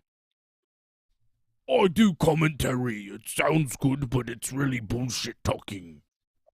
Guy sucks. Again, personal beef. But, I mean, you go from Pat McAfee to Wade Barrett. It seems like you can never win in terms of the SmackDown commentary. I know, it's all shit. Goddamn, pal, put Vince McMahon back on commentary. I would love that. They'd just be like, all right, Vince, you're on commentary again. Every week. Oh, what the hell is this? He'd be lost, calling people by the wrong name, sexually harassing all the divas, calling them divas, Look at the divas. Scarlet. I can see it now. Well, he's smart. He's not even at the building. Yeah, keep him away from the talent. You never know. He's going to have to pay off another half dozen people. Fucking sex pervert. The fuck is wrong with him? How is he still in charge? What is this stupid show? What is this moron company? I believe some lawsuits got dropped, so, he's surviving. He's surviving. Austin Theory defends the U.S. title against Roberto Lashley and Bronson Reed. I think Austin retains. I'm over this. I don't want to see this. I don't really want to see Austin Theory, I think. John Cena was very correct in everything he said about Austin Theory in that one promo. And, I don't care about him because I don't believe him. I don't believe him because he doesn't believe him. Because it's not believable. Because he seems scared, but he's putting on a brave face. I'm not into it. Well, despite that or Cena's beliefs, they're still going to push him like crazy, I think. And, I think he's going to win this match. I don't buy his character, his confidence. It doesn't feel real. When MJF is bragging and is confident, I'm like, oh, yeah, that guy is conceited. He believes in his own shit. When Austin Theory does it, I'm like, yeah, you were just told to say that. I don't believe that that's you. That's not you. I don't know who you are, but that's not you. The Austin Theory character is not that guy. It's not working. Well, I won't disagree, but he's still finding himself, I think. I mean, he's 25? The Seth Rollins character is not who he is either. You think if he's anything like that in real life, he needs help. No, he's. I don't think he's anything like that in real life. I Right. think it's just something that they just got a catchy thing that caught on, because everyone likes sing-alongs. That's a big thing in wrestling. Yeah, but other than that, other than the sing along, what is the rest of the gimmick? He's got the weird It's outfits. just the stupid laugh, Yeah, the and that's it. laugh. How did that turn Yeah. babyface? It was mainly because of the sing-along. That's it. The laugh was actually really annoying, but the sing-along caught on so much that people just ignored the laughing. Fickle. Fickle. That's exactly what I'm saying. Gimmick is the same, you're booing him, but then people start singing his songs, so you're like, oh, I guess he's a babyface now. I'll cheer for him. Fickle. Who you got? Theory retaining or what? Yep. Yeah. I'm surprised we have one different. We have one different at least. Yeah, I got Brock, you got Cody. I got Bad Bunny, you got Bad Bunny. Bianca and Io Sky. I mean, right? It'll be a good match, though, I think. Yeah. I'm looking forward to the match. Yeah, I think it'll be good. Yeah, I think Bianca and Io work well together. Io's fantastic. So, yeah. But yeah, Bianca, yeah. I'm a big Io fan. I'll take more Io, please. She's good. She's good. She's had some matches weren't that great, though, but yeah. It'll happen. Not everyone's going to have the best match in the world all the time. Are we just letting people cut promos in foreign languages now, though, on TV? Like, is that the deal? Because, I mean, I don't speak Japanese, And my Spanish is all right, but it wasn't... I mean, there was some shit I missed tonight on some of those promos. Like, yeah, but the crowd loved it. Yeah, the crowd was loving it, sure. But, like, what about people on TV? Do you understand what the hell they're saying? I don't know what they're saying. I mean, I understood the gist of what they were saying, so it wasn't so bad. But when Io starts going off in Japanese, I don't know what she's doing. I don't know what she's saying. I got no clue. I got no point of reference. But it does seem like more and more in WWE, they're letting people who speak other languages speak those other languages entirely in the promo with no translation. And I'm a little bit lost, but I also don't care because if the promo was in English, it would probably be not that good anyways. So who cares, right? Just let them speak in their own languages. It sounds better. It sounds more natural. Io's probably saying, like, Bianca Belair, you're scared to face me. You have no balls. But in Japanese, it sounds way better. So there you go. Didn't Shinsuke say no balls to Miz? That was something that happened too, right? In Japanese. He said tiny balls. He said tiny balls in Japanese. He got the crowd to chant the word in Japanese, or Miz did. Yeah. That was horrible. The Miz Shinsuke segment, that was on Raw this week, right? That sucked. Yeah. God, that was bad. Anything with the Miz is really awful, but jeez. That was a really bad segment. Raw was so bad this week. They did the draft, and it was like, yeah, nothing changed. Eric Bischoff calling Shayna Baszler Shayna Blazer was my highlight, I think. The rest of the show absolutely sucked. Well, I was interested in seeing Solo versus Seth, but it's like it took the whole show for us to get that match. And by the time we got to that, I was so burnt out by the whole draft. I just didn't care about the match anymore. And the match ended up being nothing anyways. We're just a bunch of spots, and then we have to run to the finish. So it was like, well, that payoff didn't work out. It's like there was no match, but not only that, the lack of finish, the DQ finish, when you build a whole show, it's a 3-hour show. You're building this, and then you actually have a match that a wrestling fan who's watching this show can go, okay, well, Solo doesn't lose, and Seth doesn't really lose, so how's this going to play out? And instead of giving us, like, well, Seth wins, or Solo won, or, they're just like, disqualification and whatever. Nitro. And it's just like, why was I sitting around for 3 hours waiting for this match to happen when you didn't even satisfy me in the end? Fuck, man. You got to hear a lot of draft talk. I'm not satisfied. The whole show. I demand satisfaction. Challenge It was Triple nice H to to a Teddy Long duel. again. JBL again. It's nice one more time. Again. Yeah. Rob Van Dam again. Hey. Van Dam wasn't as funny this time. Nope. I don't know. Like it seemed like it was a lot of reaction to SmackDown. So there's the Backlash preview. We were going with Riddle, Sammy, and Kevin over the Bloodline team. I got Brock. Johnny's going with Cody. That's the one match we're split on.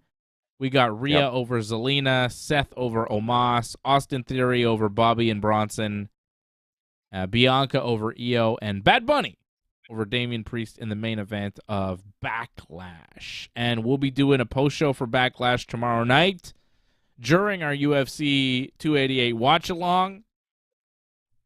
So we're on at 10 p.m. Eastern time tomorrow night to watch the UFC pay-per-view, Henry Cejudo, Aljamain Sterling. And when Backlash is over, we'll talk about that. We'll talk about, Backlash as soon as our show starts tomorrow at 10.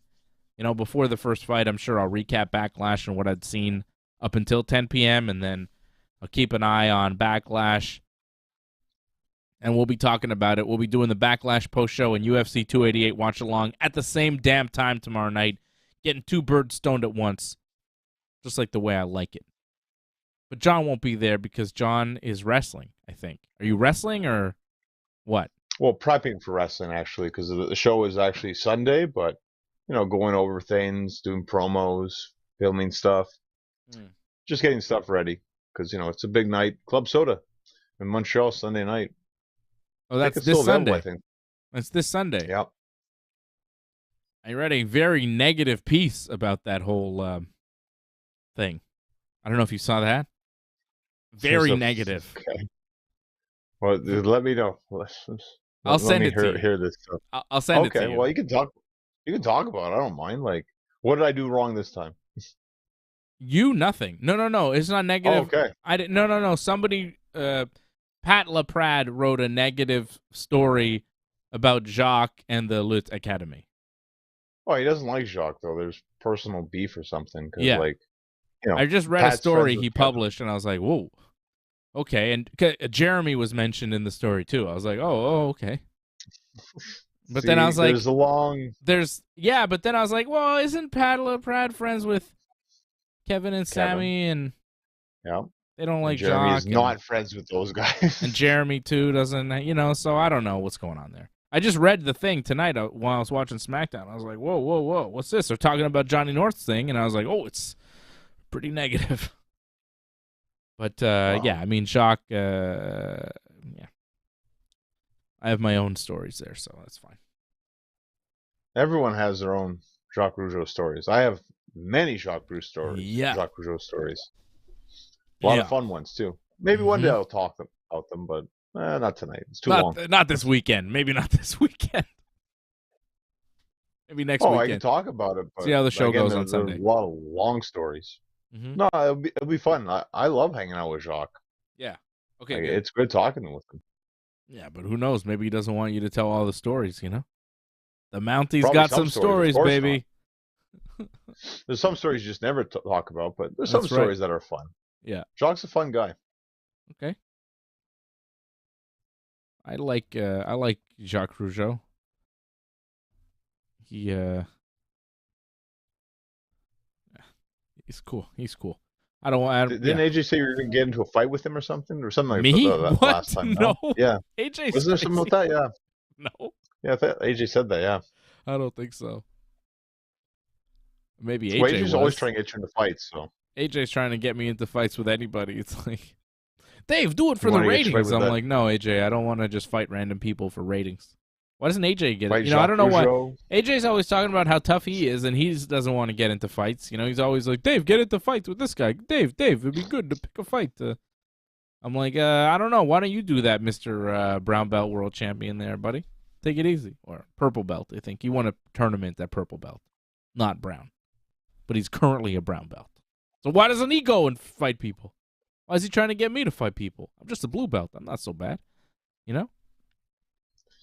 Well, you said you had issues with the mayor candidate at one point or something. He's making things up, man. He's making things up. I don't care about any people. I don't care about Same anybody enough to fight them. You know what I mean? Okay. Well, he's I'm just saying that you cause fights or something, or that's That's what he told AJ. me. It's in his mind, is what I'm trying to tell you. Yeah. You think I care about anybody enough to fight them? I'm too old for that shit. Danny Glover again. I don't know what you're talking about. Danny Glover, that was his famous line, that I'm too old for this. Well, I am. Your kids are still infants. You're not that old yet. Don't worry. Yeah, I know, but I'm telling you, every kid is like 4 years of being a president. You ever see a president? You know, when you see the picture of the president, you know, they're like, here he was when he took office. Here he is 8 years later, and he looks like shit. You know what I mean? Right. You know, like every president seems to age horribly after their term in office, except Trump. He looks exactly the same somehow. I don't know how he pulled that off, because he looked weird going in. He looks weird going out. He's just a big orange blob in and out, you know? 4 years. Give him 8 next time. But it's like you see Obama, you know, he's like all young and cool when he goes in. And at the end, he's all gray and like hunched over. He's like, oh, God, this was horrible, you know? That's what fatherhood does, too. Thing. Huh? Wasn't he pissed because Trump was giving the speech, like, bashing him? Like, I don't know. Whatever. I'm not mistaken. That's what happened. Possibly. But what I'm saying is, I take a look at a picture of myself, like, before my son was born, like 6 years ago now. And then I see myself now. I'm like, what happened? What happened? Oh, damn. You know? I was going to use that for, like, when the Yankee season started, when the Yankee season ended. I was going to use that photo, but you've already gave that reference, well, so it's too bad. You can't tell, but I've got the gray hairs, man. They're coming in. You can't see them on camera, thank God. But if you see me in person, I got like all sorts of gray hairs and shit. My son thinks I'm an old man. He calls me an old man. Your son calls you an old man? Yeah. Oh, my God. That's Are you rough. kidding? Wow. My son today, not just today, past few weeks, you know, he just fights me. He wrestles me.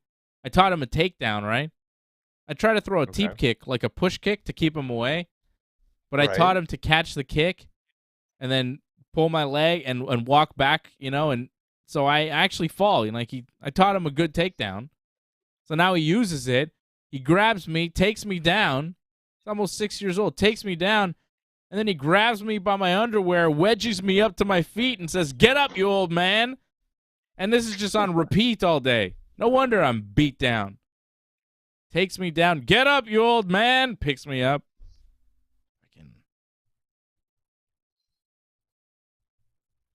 Wow, I can't wait for 16. That's going to be amazing. He's going to like destroy you. You're going to be like bloodied up. I mean, I'm letting him win here, John. I'm letting him do it. Yeah, but he's going to see your weaknesses, though.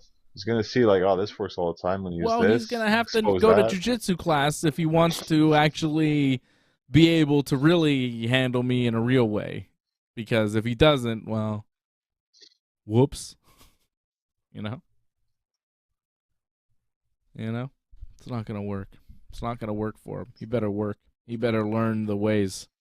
Otherwise, doesn't matter. What the hell are we talking about? Beating up my son? Well, we did Backlash. We did the Backlash preview. It's done. Thank God. What are we talking about now? AEW? Anything else? WWE we should mention? I'm sick of them. I feel like we covered mostly everything. Was there anything else in SmackDown? Like, that Street Profits match was kind of ridiculous against the Imperium. Like, they just destroyed them in 2 minutes. What was the point of that? Just to have a match. It's filler. SmackDown felt like filler tonight. Well, I thought the opening thing was fine, and then the main event, I mean, that was great for the crowd. But then, yeah, the rest of it was kind of just like the in-between stuff. It was like, that's disappointing. Yeah. That's really too bad. It could have been more than that. And the crowd was into it. They loved everything. You know, I thought Cross versus Nakamura was an all right match. It wasn't the greatest, but it was all right. It was nice to see Nakamura got the win. I'm interested to see what they're going to do with Nakamura now. It feels like they might do something with him. He's going to be a contender easily for that world title. No question. Well, they need to build people for that. I thought Good Brothers and the Viking Raiders had a decent match. Good Brothers getting the win there. Yeah, that was good. I enjoyed that match. It's just Mm-hmm. I feel bad for the Viking Raiders. They're the like ultimate jobbers right now. They're like the lowest tag team in all of WWE. Yeah. What happened? What do you mean? They were never higher than this. I feel at one point they were like either champions or like, always like top contenders. Were they champions? I feel like they were champions at one point. I thought they were on Raw. Were they not? I I could don't be know. wrong about that, but This is at least better than that stuff they were doing with the Street Profits. So, yeah, that was terrible too. I mean, I enjoy the more serious approach, but the more serious approach just means they're absolute jobbers now. Like they lose to every team. yeah. Yeah. I don't know why. Like, to me, the Viking Raiders are a better tag team than the Street Profits as far as their Yeah. matches. Like maybe promo wise, not quite, but I don't know. Even then, the Street Profits don't do much for me promo wise. The Viking Raiders have something, and they don't do much with them. The Street Profits, they push like crazy, and I've never been that thrilled with their wrestling. It's like they're okay, but Well, the thing is, the crowd loves them a lot, right? And right, WWE bases a lot of their opinions on like, well, they're getting a great reaction, so we got to give them something. And the Viking Raiders, well, they do their job well. They're heels. People boo them. So, well, like, let's have them put over all the guys that we like. That's what it seems like what happens with them. Or maybe they upset somebody or something because, like, it doesn't make sense. right, Like, they look like an intimidating force. And it's like, you could do something with them. They could have been interesting challengers for Kevin and Sammy. Now it's like, they don't deserve to face Kevin and Sammy. yeah, not at all. It's I don't know who's disappointing. next for Kevin and Sammy. Nobody legit. Whatever. I could see Braun and didn't Braun Ricochet win something? Like, aren't they technically number one contenders? They won a match on Raw, didn't they? Well, they won on Raw and they won that three-way tag, and then they say that the three-way tag was going to get a title shot one day. Maybe. I I don't know. feel like something like that happened, or they Yeah, mentioned something like that. yeah. All right. Let's talk about AEW and what's going on over there. Of course, they sold a ton of tickets for that show in London, which is great for them. All in. They made their Double or Nothing main event official finally. It is going to be the four-way, as we suspected. MJF, Yeah, Jungle Boy, Darby Allin, Sammy Guevara. The main event of the show this week, Dynamite, was Darby Allin and Jungle Boy getting the win over MJF and Sammy Guevara after a coffin drop on Sammy. I liked the finish to that match quite a bit, where Jungle Boy thought he was still the legal man. Darby hit a blind tag on hmm Jungle Boy, but Jungle Boy didn't realize it. Jungle went to cover Sammy and saw Darby just on the top rope about to jump on him, and Darby was going to hit that coffin drop on Jungle Boy and Sammy if Jungle Boy didn't get out of the way. But Darby winds up hitting the coffin drop on just Sammy and then pinning him. But then you saw the friction there between Jungle and Darby. I thought they did a good job of keeping that alive, despite the fact that they had to team up for their own interests. They also had some friction there between MJF and Sammy Guevara. During the match, MJF slapped Sammy in the face, and then Sammy super kicked him. So the match is official, and everybody's got a problem with everybody. It makes a lot of sense. And I think it's a very good match that sends a really good message to the rest of the locker room. This is the future of AEW. These are our guys. These are our homegrown talent. And they are going to be closing the show at Double or Nothing. World title match. MJF defends against Sammy Guevara, Jungle Boy, and Darby Allin in a fatal four-way. I think MJF will retain. But I am looking forward to this match. I think it'll be really good, and I think it's the right call. I think at this point in time for AEW, I think this is the match to do. and I'm glad that they booked it. I don't know what else you would do with MJF at this point. And him wrestling these other guys, it's like, yeah, put them in there because it elevates them too. MJF is already at that level, and I think to build a solid main event division over the next 5-10 years in AEW, you need some other players that are with MJF on that level. And by elevating Sammy and Jungle Boy and Darby Allin here, I think you're doing a good job and you're setting up the future. They don't have to win, but they're going to be seen on that level, and that's what you want. You want a healthy main event scene. And it can't just be, 45-year-old guys. You got to have some of these guys in their late 20s, early 30s starting to get the ball and run with it, You got to build for the future. Smart. Can't be CM Punk and Bryan Danielson and Kenny Omega all day. It's got to be some of these young guys that aren't beat up, that don't have the miles on them. So, yeah. It took a little bit of time to get there. We kind of knew what we were doing here. Like, I didn't love the episode of Dynamite because it kind of felt like, all right, can we just skip to the point? We know what's going to be. This tag team match was kind of pointless because we know we're going to get to the Fatal 4-Way. But in the end, the fact that we're getting the Fatal 4-Way, I'm happy with. Didn't love the booking to get there, but like I thought Dynamite was kind of lackluster because of it. But I think the pay-per-view will be good and the future of AEW will be good because of it. So, there's a good and a bad side. Yeah, there's a good and bad side. That's a good way to describe this whole situation, without question.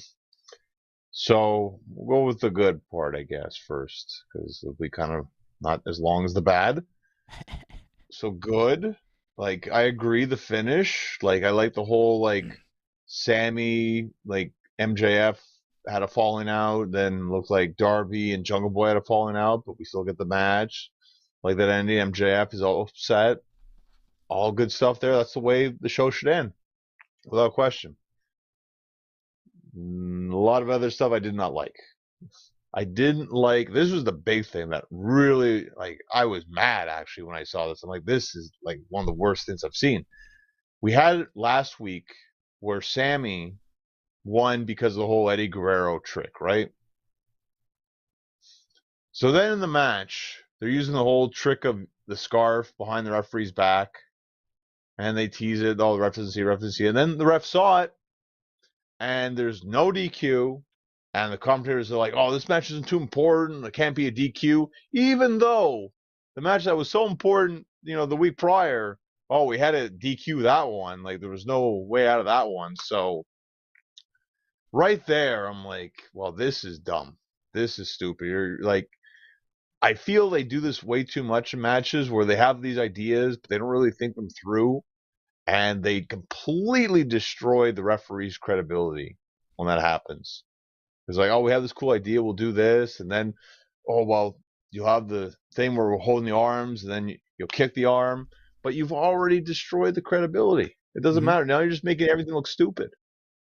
So that was my main problem with the match. I don't know about you. I wasn't big on the promos leading into this match. The whole Sammy, MJF, being friends and buddy and all that. No. I usually love and enjoy MJF's segments. Usually the best part of Dynamite. This week it was not. I can't say any of that was really that good. I didn't mind the whole teasing with Darby and all that, but it was still kind of ridiculous that you could just walk in there and Jungle Boy wouldn't punch him in the face right away. But again, we're trying to tell a story like that and be like, oh, can Darby trust him kind of thing? And they're trying to push that. And that's fine, but you still got to make it somewhat believable. And it just, a lot of it didn't. And it wasn't great, the whole dialogue MJF, Sammy stuff. Mm-hmm. I didn't really enjoy that. It just made them look both stupid. And MJF, at this point, he shouldn't be that kind of heel. Yeah. Or he's needs to suck up like that, someone to get an edge or advantage. He's better than that. And it's that cartoonish wrestling stupidity that doesn't exist in real life. It's just these guys seem so stupid that you can't believe them as characters. Sammy Guevara is there and MJF is there, and Sammy's like, "Oh, MJF, I'm mad at you because I saw that your car last week, you had plenty of room and you didn't take me in the car." And MJF is like, "Oh, I have chronic back pain from carrying the company and I had to lie down in the truck." And it's like, okay, well, do you actually have chronic back pain? Because you said it was from carrying the company. So what exactly are you saying to Sammy? And MJF's like, "Oh, I didn't want you to think I was weak, Sammy, and I didn't want you to think that." And Sammy's like, "Oh, Max, I forgive you." And then he kisses him on his forehead. And it's like, and then they hug and they're best friends. And it's like, MJF goes, "Oh, Sammy, you're my best friend, and you're gonna lie down for me like like my best friend would." He's gonna call him a little bitch or whatever. But Sammy is so stupid that he's like, "Yeah, we're friends, and you weren't gonna call me a little bitch, and yeah, oh, you back pain, that makes sense for the truck, but then you slap me in the match, and then that's a step too far, and then we're really beefing." It's dumb. It's dumb. It's over the top stupid, where nobody is that stupid. Nobody is that easily manipulated. And if Sammy Guevara is, then why watch him as a character? Because he's just a doofus. Yeah. It sucked. Didn't it did nobody any favors. It didn't do MJF any favors either. I mean, it didn't hurt him as bad as it hurt Sammy. Sammy looks like an idiot, though, right? Like, Sammy just looks really dumb. Yeah. But I feel Sammy's been dumb in a couple of different stories he's been in, so it's not as bad as MJF. Like, I don't know about you. I think this, to me, feels like the worst thing MJF has ever done. And that's even put in that whole Jericho sing-along thing that he did. Yeah. I think this is worse. Just the friendship with Sammy? Yeah. I don't know. That Jericho stuff really sucked. I didn't like that at all.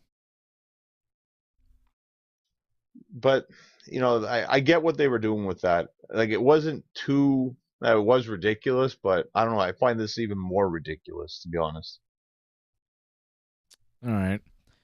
Well, Jericho was doing stuff on the show. Adam Cole, Roderick Strong, Orange Cassidy, and Bandito beat Jake Hager, Daddy Magic, Angelo Parker, and Daniel Garcia. And the opener, Cole pinned Parker and then went after Chris Jericho, who was on commentary wearing the Britt Baker Black Eye t-shirt. Controversial t-shirt. Yeah, it's a controversial t-shirt for some reason. I really don't understand why. She got the black eye. People were posting the photo. They made a t-shirt out of it. People were saying she's promoting domestic violence, but Adam Cole didn't punch her in the face. Saraya did on TV. Well, we all saw it. It was a kendo stick. It wasn't a punch in the face. Well, whatever the hell it was a lady that did it to her on TV in wrestling context. It wasn't domestic violence. Right, but say if you abuse? Don't know that, I guess the complaint is that if you are just walking down the street and you just see that, you have no idea, right? Like, not everyone knows how that happened. Like, we know what happened, right? Mm. But someone's just walking down the street, you see someone with a black eye like that, people jump the gun, obviously, on stuff like that.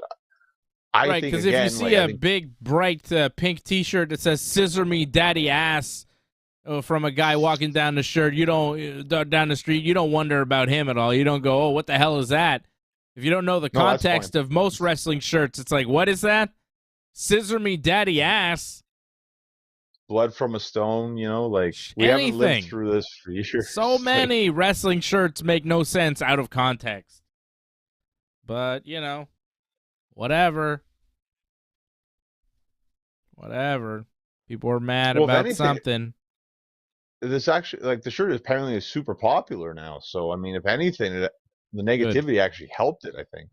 I don't want to wear that shirt, but, if people do and people are making money and Britt's making money or whoever, it's like, yeah, fine. I don't. Technically, it's supposed to be an Outcast shirt, no? Oh, is it? Well, that's in terms of the storyline. It's the Outcast that made that shirt. Okay. I don't know if it's maybe actually Britt makes the money off. I'm not sure. I mean, it's her face. I mean, yeah. It should be, but it's AEW. Like obviously, everyone gets a cut of something, right? I'm imagining. I don't know. Britt slapped Jericho in the face as security was escorting Adam Cole out of the building. Britt Baker showed up and slapped Jericho. Yeah, like to me, I don't know about you, like I thought the first match was the best match of the show. And I liked that whole segment with Cole and Jericho, but I felt the Britt slapping Jericho thing was like it was too much. You didn't need that. Like Jericho was finally building up his heat, and you kind of took away a little bit of that, and it just kind of ended awkwardly because Britt got the slap in. But I guess if I'm not mistaken, well, no, she had a segment later on because they came out later. So yeah, I don't know why they did that. Like Jericho didn't need to lose his heat there. I don't know. Britt, Britt had to get one back on them. I don't know. I don't know why. I don't think she did at that point. It didn't really need to happen. Cole just going away like that, Jericho getting the security. The slap wasn't necessary. Not backstage like that. You liked the opening match? I thought it was the best match on the show. Yeah, but what does that really mean? Well, I wasn't entertained. I thought this is a good start, and we're going in the right direction here. It didn't go in the right direction afterwards, sadly, but yeah, I thought this was fine for an opening match. I didn't mind it. It wasn't a great show, though, right? It wasn't great. Next week's supposed to be better. Saraya beat Willow Nightingale with help from Toni Storm and Ruby Soho. And then the Outcast started beating up on her. Hikaru Shida came out with a kendo stick and hugged the Outcast and was going to spray paint. But then Jamie Hayter and Britt Baker showed up, and Shida was actually double-crossing the Outcast and sprayed Saraya in the face and hit Tony and Ruby with the kendo stick. So Shida does not join the Outcasts. Whatever. It was like, here's a double cross, and then a double cross. So it was like, okay. So Shida's a babyface still. Nothing's changed. That happened. Well, not a great match. Not a great segment, really. I didn't think the match was bad. I felt like Saraya was just like testing herself out. Because you noticed like she bumped quite a bit in that match. Like I don't know if I'd seen her bump that much since she's come back. So I felt like that was kind of a test for her to see what she could do. And also hitting the moves too. It wasn't exactly easy hitting those moves. Will was pretty big, so but she was able to do it. I think she had all her night moves that she calls them now. It's not page anymore, it's all night stuff now, right? No. The night cap or the night end or something. It's not the rampage, it's the nightcap. Or the page turner, it's a nightcap. Something like that. Whatever. Whatever. Yeah. We had a trios battle royal for some reason. Oh yeah, the show goes downhill here. Yeah, man. We had a House of Black promo before this trios battle royal, which was also not good. I didn't understand that at first. I had to rewatch that. I was like, what did they say? They said nothing. I didn't get it. They said nothing. No, actually, they said a lot, actually. What? They've changed the rules. They've changed the rules for how you get a title or during a title shot. They've changed it up. Like, apparently there's 20 count now around the ring. And, like, I think tags are, like, you can come and go as they please with tags. And DQs are optional. Like, it's very weird how, like, tag matches work now. With these house rules they're calling them, right? So they've got their own set of rules. Yeah. Okay. I mean, I didn't know. They were talking a lot of jibber jabber. I didn't know what the hell they were saying. You had to rewatch it because it didn't make sense at first. Well, how about I just not rewatch it and I'll just see what the rules are next week because they're going to have a match. It'll be House of Black versus Bandito. Best Friends and Bandito. Yeah. Well, Bandito's the best friends now. In a World Trios title open house match. So, who? So, Trent. Yeah, and the Chuck other guy. Taylor. Trent, Chuck, and Bandito against House of Black. So, why the hell did we see the Acclaimed and Daddy Ass win the Trios Battle Royal? Well, that wasn't a number one contender. It was just that was didn't they call it the single de Mayo trios match or something? Because it Why? happened on May 3rd, right? So since it was on the 3rd, we have trios matches. So they won nothing by winning the Battle Royal? They said maybe one day they'll get a title shot. Holy That's how they shit. ended What that a segment. stupid show this is. Actually, the worst part of that battle royal, I don't know if you noticed the part where it was Hobbs against like the Lucha Brothers. Mm-hmm. That made Hobbs look like absolute garbage because he was lost on that. And when he was trying to hit them, like it looked bad. I think it would look bad too on the eliminations when he actually got them out. Like that made Hobbs look really, really bad. And they try to make him look good in the match because he's the huge guy in the match. But it didn't work out too well. Nope. That match was not good. Wardlow beat a jobber in a squash match, and then he called out Christian and Luchasaurus. Christian came out with Luchasaurus, and he's like, hey, the title shot is not going to be for Luchasaurus. It's going to be for me. So Christian and Wardlow will wrestle for the TNT title at some point, I guess. Probably double or nothing. Yeah. Ricky Starks beat Juice Robinson, pinned him after his finisher. Jay White attacking Ricky after the match.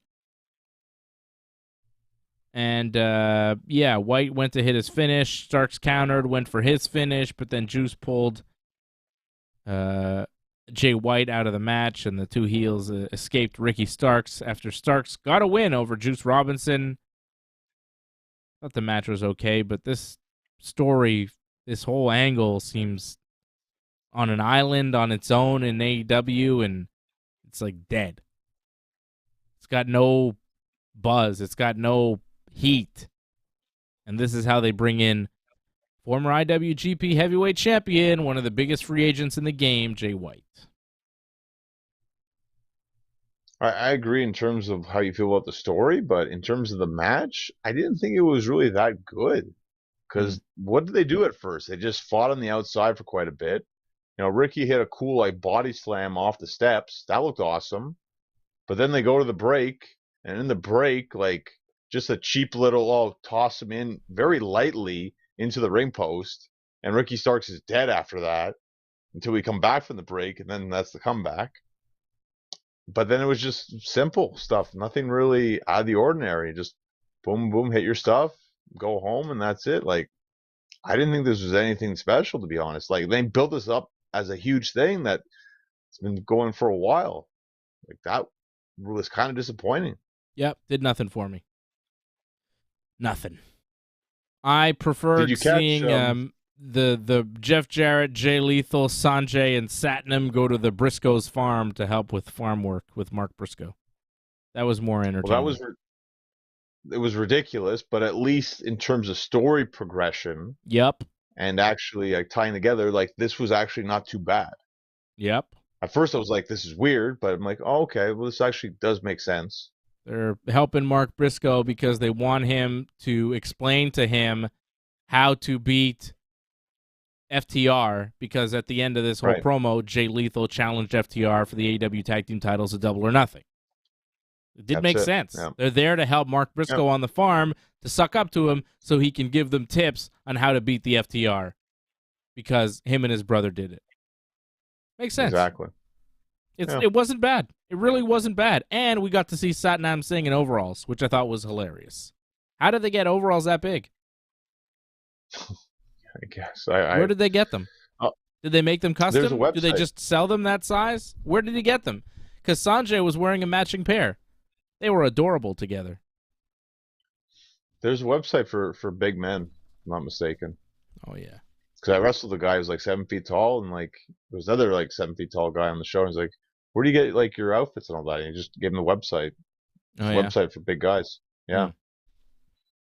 Giantclothes.com. Something like that, yeah. Yeah. Fucking huge.com. All right, John. I think we've covered all the wrestling. Well, Thank did you God. What? did you catch what MJF said during the picture-in-picture? because I don't know if you caught it. I noticed when it was happening, picture in picture, like they took the mic. Like I don't know if you caught, like Sammy was talking, whatever. Like Mm. they were saying something, like you couldn't hear it, obviously, right? So I went back and checked and found out that apparently he said like Baltimore is an abortion, which is like, oh well, classy again, with his lines. Mm-hmm. And then I think, if I'm not mistaken, I think Sammy said something to the effect of like, it's not an abortion, it's something you have to live with, sadly, and you have to look at these people. I'm Okay. like, wow, like classy stuff from the heels, but I guess that's how they got their heat. I don't know. It's not that bad. Wow, throwing out abortions like that, I don't know. Not the greatest kind of heat. Baltimore is an abortion. No, it's not an abortion. You have to live with Baltimore because they exist. I don't know. It's not so bad. It's not as bad as Ric Flair saying, Randy Orton, you're a virgin. No, I'm gonna make you bleed like a virgin. No, he says, Randy Orton, you're a virgin, and I'm going to do what I do to virgins. I'm going to make you bleed all night long. Disgusting. Right. Okay. Disgusting. Yeah. Vile. On Raw. Well, Vince got mad at him for that. Well, no shit, he got mad at him. It was the craziest thing I ever heard on TV. Not wrestling. TV in general. Randy Orton, because he was talking about how Randy's never been through the shit, how he's young, how he doesn't know anything. And he's like, Randy Orton, you're a virgin to this business. You're a virgin. And I'm going to do what I do to you virgins and make you bleed all night long. And I was like, what the hell? What? You're going to do what? You do what to who, Ric Flair? You're super old, man. You're doing what now? Insane. I can't believe he actually said that shit. But he did. So this was, in comparison, not that bad. I think Kurt Angle still has it for me, though. It was the craziest thing. I was like, what? To Booker T? To Sharmell? Yeah. Yeah. Booker T, I want to have sex with your wife. But not just any kind of sex. Sick. Yeah. Perverted. Bestiality sex. You know he got that line from Vince. You know Vince told him to say that. That's a Vince line if I ever heard one. Bestiality sex. Like Sharmel's an animal. Again, the racial lawsuit, you could throw that in there too. Good God Almighty. I couldn't believe that when that happened. I'm watching SmackDown as it airs. If she's not a black woman, are they going to say that? You know what I mean? Like, are they going to throw that line in? I don't know. I don't know. I never heard it said about anybody else. I wasn't thinking that at the time. I'm just like, I thought that right away. I was like, what are you implying here, Kurt? Vince? Come on. I don't know. I just remember they went to Booker T's reaction right away too when that happened, because it's in his dressing room and he's watching it. And it's like, ooh, yeah, that's I'm sold in this match now. Yeah, they delivered, and they made nice too. I mean, they became friends. Main Event Mafia, brother. Eventually they were all in the same gang. That's true. Underrated faction. One of the greatest factions of all time, the Main Event Mafia. You really can't beat them. Kurt Angle, probably one of the best stories. Booker T, Scott Steiner, Sting, Samoa Joe, I think. Yeah, somewhat, ish, yeah. Yeah, but the main guy was like Kurt, Book, Scott, Sting, kind of. Kevin Nash. Man, what a group. Yeah. What a group. That's the best time in TNA history, I think. That was the best time. Best story, yeah. I think. Best story they had, yeah. Yeah. Okay, coming up on Dynamite, it's actually pretty good. Cage match. Kenny Omega, Jon Moxley. Huh? Like, say the whole card is a pay-per-view, it's like, whoa. Like, some matches are, okay. But not the whole card, though, is a pay-per-view. No, but it's a pretty solid card that they've got together here. It's coming up. It's going to be in Detroit on Wednesday. Kenny Omega, Jon Moxley in a steel cage. I mean, that's pretty massive. Yeah, that's good. Yeah, that's huge, yeah. Yeah, I mean, whatever they meant to say, man. He said bestiality sex. That was, that's a different, that's between a human and an animal, and he was told to say that. I don't know. It was shaky ground. SmackDown could have been edited too. It wasn't live. It was tape. They could have changed it, but Yeah. they didn't. They didn't. Yeah. Ray Phoenix versus Claudio in some sort of match called Double Jeopardy. I don't know what that means. So what it means is whoever wins. So say if Phoenix wins, he'll get a ROH World Title shot. Oh. But if Claudio wins, he'll get a tag team title shot. They're the ROH tag team champions? Lucha Brothers are ROH tag champs, yeah. Okay. Orange Cassidy defends the AEW International title against Daniel Garcia. I could see Garcia taking it now. I mean, Orange has held it forever. Orange is in that realm now where it's it feels like any title match could be his last because he's held it for so long. So yeah, it makes it interesting. Anna J.A.S. against Julia Hart in a no-holds-barred match, which could be fun. Could be bloody. Could be nuts. Could be. Might not be. I don't like the whole, I don't know if you saw the thing they aired for it where it's oh, we used to be friends. I'm like, where did this come from? I never saw this stuff. You show all this personal photos and it's okay. But on screen, we never saw that you guys were friends or anything like this. This came out of absolute nowhere. It's just oh, now that you're with the House of Black, you're all weird. How many times have you changed, Anna Jay? You came out as a magician for whatever reason when you started. Then you joined the Dark Order. Then you're in the JAS. Yeah. You don't change. And also your Jungle Boy's girlfriend that they acknowledge on TV. Which is really weird for the whole, Sammy Guevara thing as well. It's so you're in the JAS with Sammy Guevara, but he's feuding with Jungle Boy. Okay. Yep. If they didn't acknowledge that Anna Jay was in a real life relationship with Jungle Boy, then fine. But MJF said it on TV. So now it's okay, well, she's in the Jericho Society with Sammy Guevara, and she's a heel, where Jungle Boy is kind of a babyface, feuding with Sammy Guevara. Yep. It's awkward. Damn. And then she's taking on Julia Hart. Who's the babyface in this match? Yeah, well, I have no idea. They love to do this sometimes, heel versus heel, and that's what they're doing. Yeah, well, there is no babyface, so there's that. But it's no holds barred, so they have this personal, vendetta, and they have to have a no holds barred match, but there's no babyface. I hope it's good. I'll wait and see. Yeah. I don't know. I just wish they could build it properly. House of Black against the Best Friends and Bandito in that World Trios title open house match. So, yeah, there's that, too. House of Black will retain. So that's coming up Dynamite Wednesday night. And I'll be back here tomorrow night, 10 p.m. Eastern Time, for the UFC 288 watch-along and the WWE Backlash post-show. John, when is your next match? When can people see you? Sunday, right? Sunday, yeah. Club Soda, Loot Academy. Got my quarterfinals match.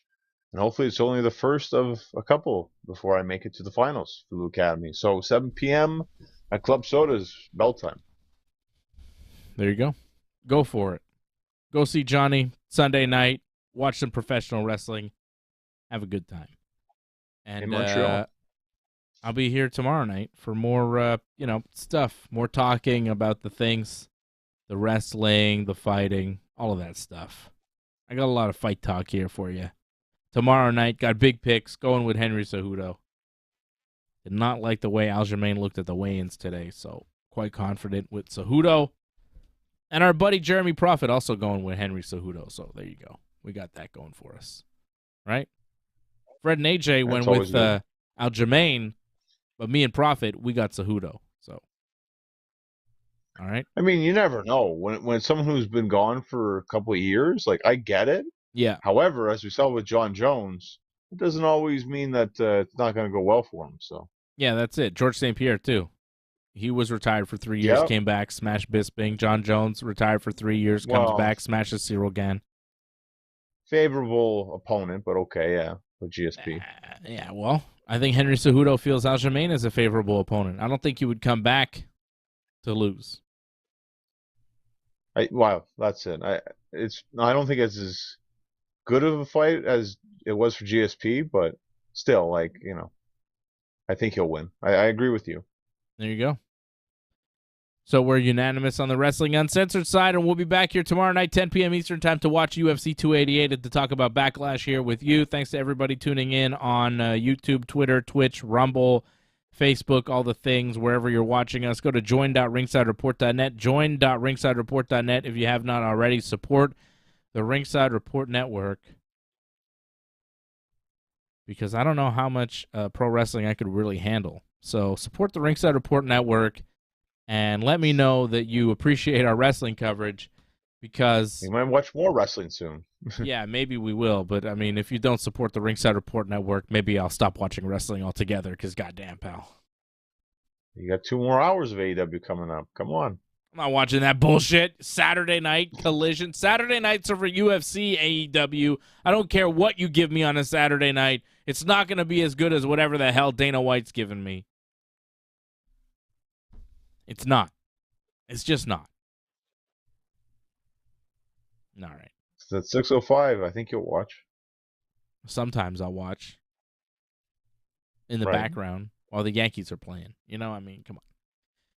6:05 on a Saturday night. Like, people are having dinner. People are doing things. Nobody's going to watch wrestling.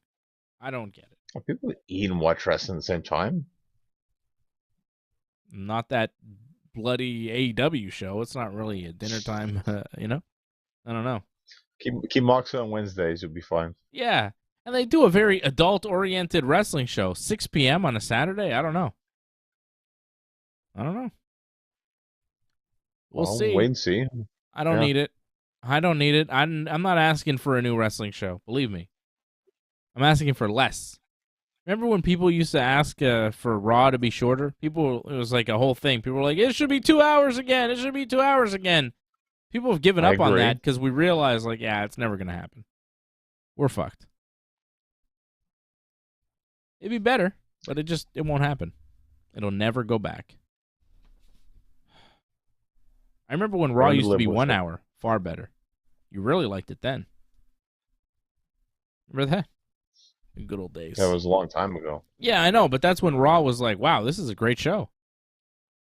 This is groundbreaking. Wrestling is good when it's, in small doses. When it's overexposed, that's when it's like, it loses luster. Yeah. I mean, also, when you only have to produce like an hour or two of TV a week, you could put all your good shit on that one show. And all the stuff that's no good, like, we don't have to ever see it. But that's not what they do. The wrestling business likes to spread itself super thin and maximize every dollar, squeeze every dollar out of every possible revenue stream to keep it pumping. And I don't know. I'm not sure what. I'm not sure who's benefiting. Okay, that's it. I'm done. I'll talk to you again tomorrow. We'll watch UFC. We'll have a good time. We'll party. We'll eat mushrooms and so on. Okay, thanks, everybody. Right here on the Ringside Report Network.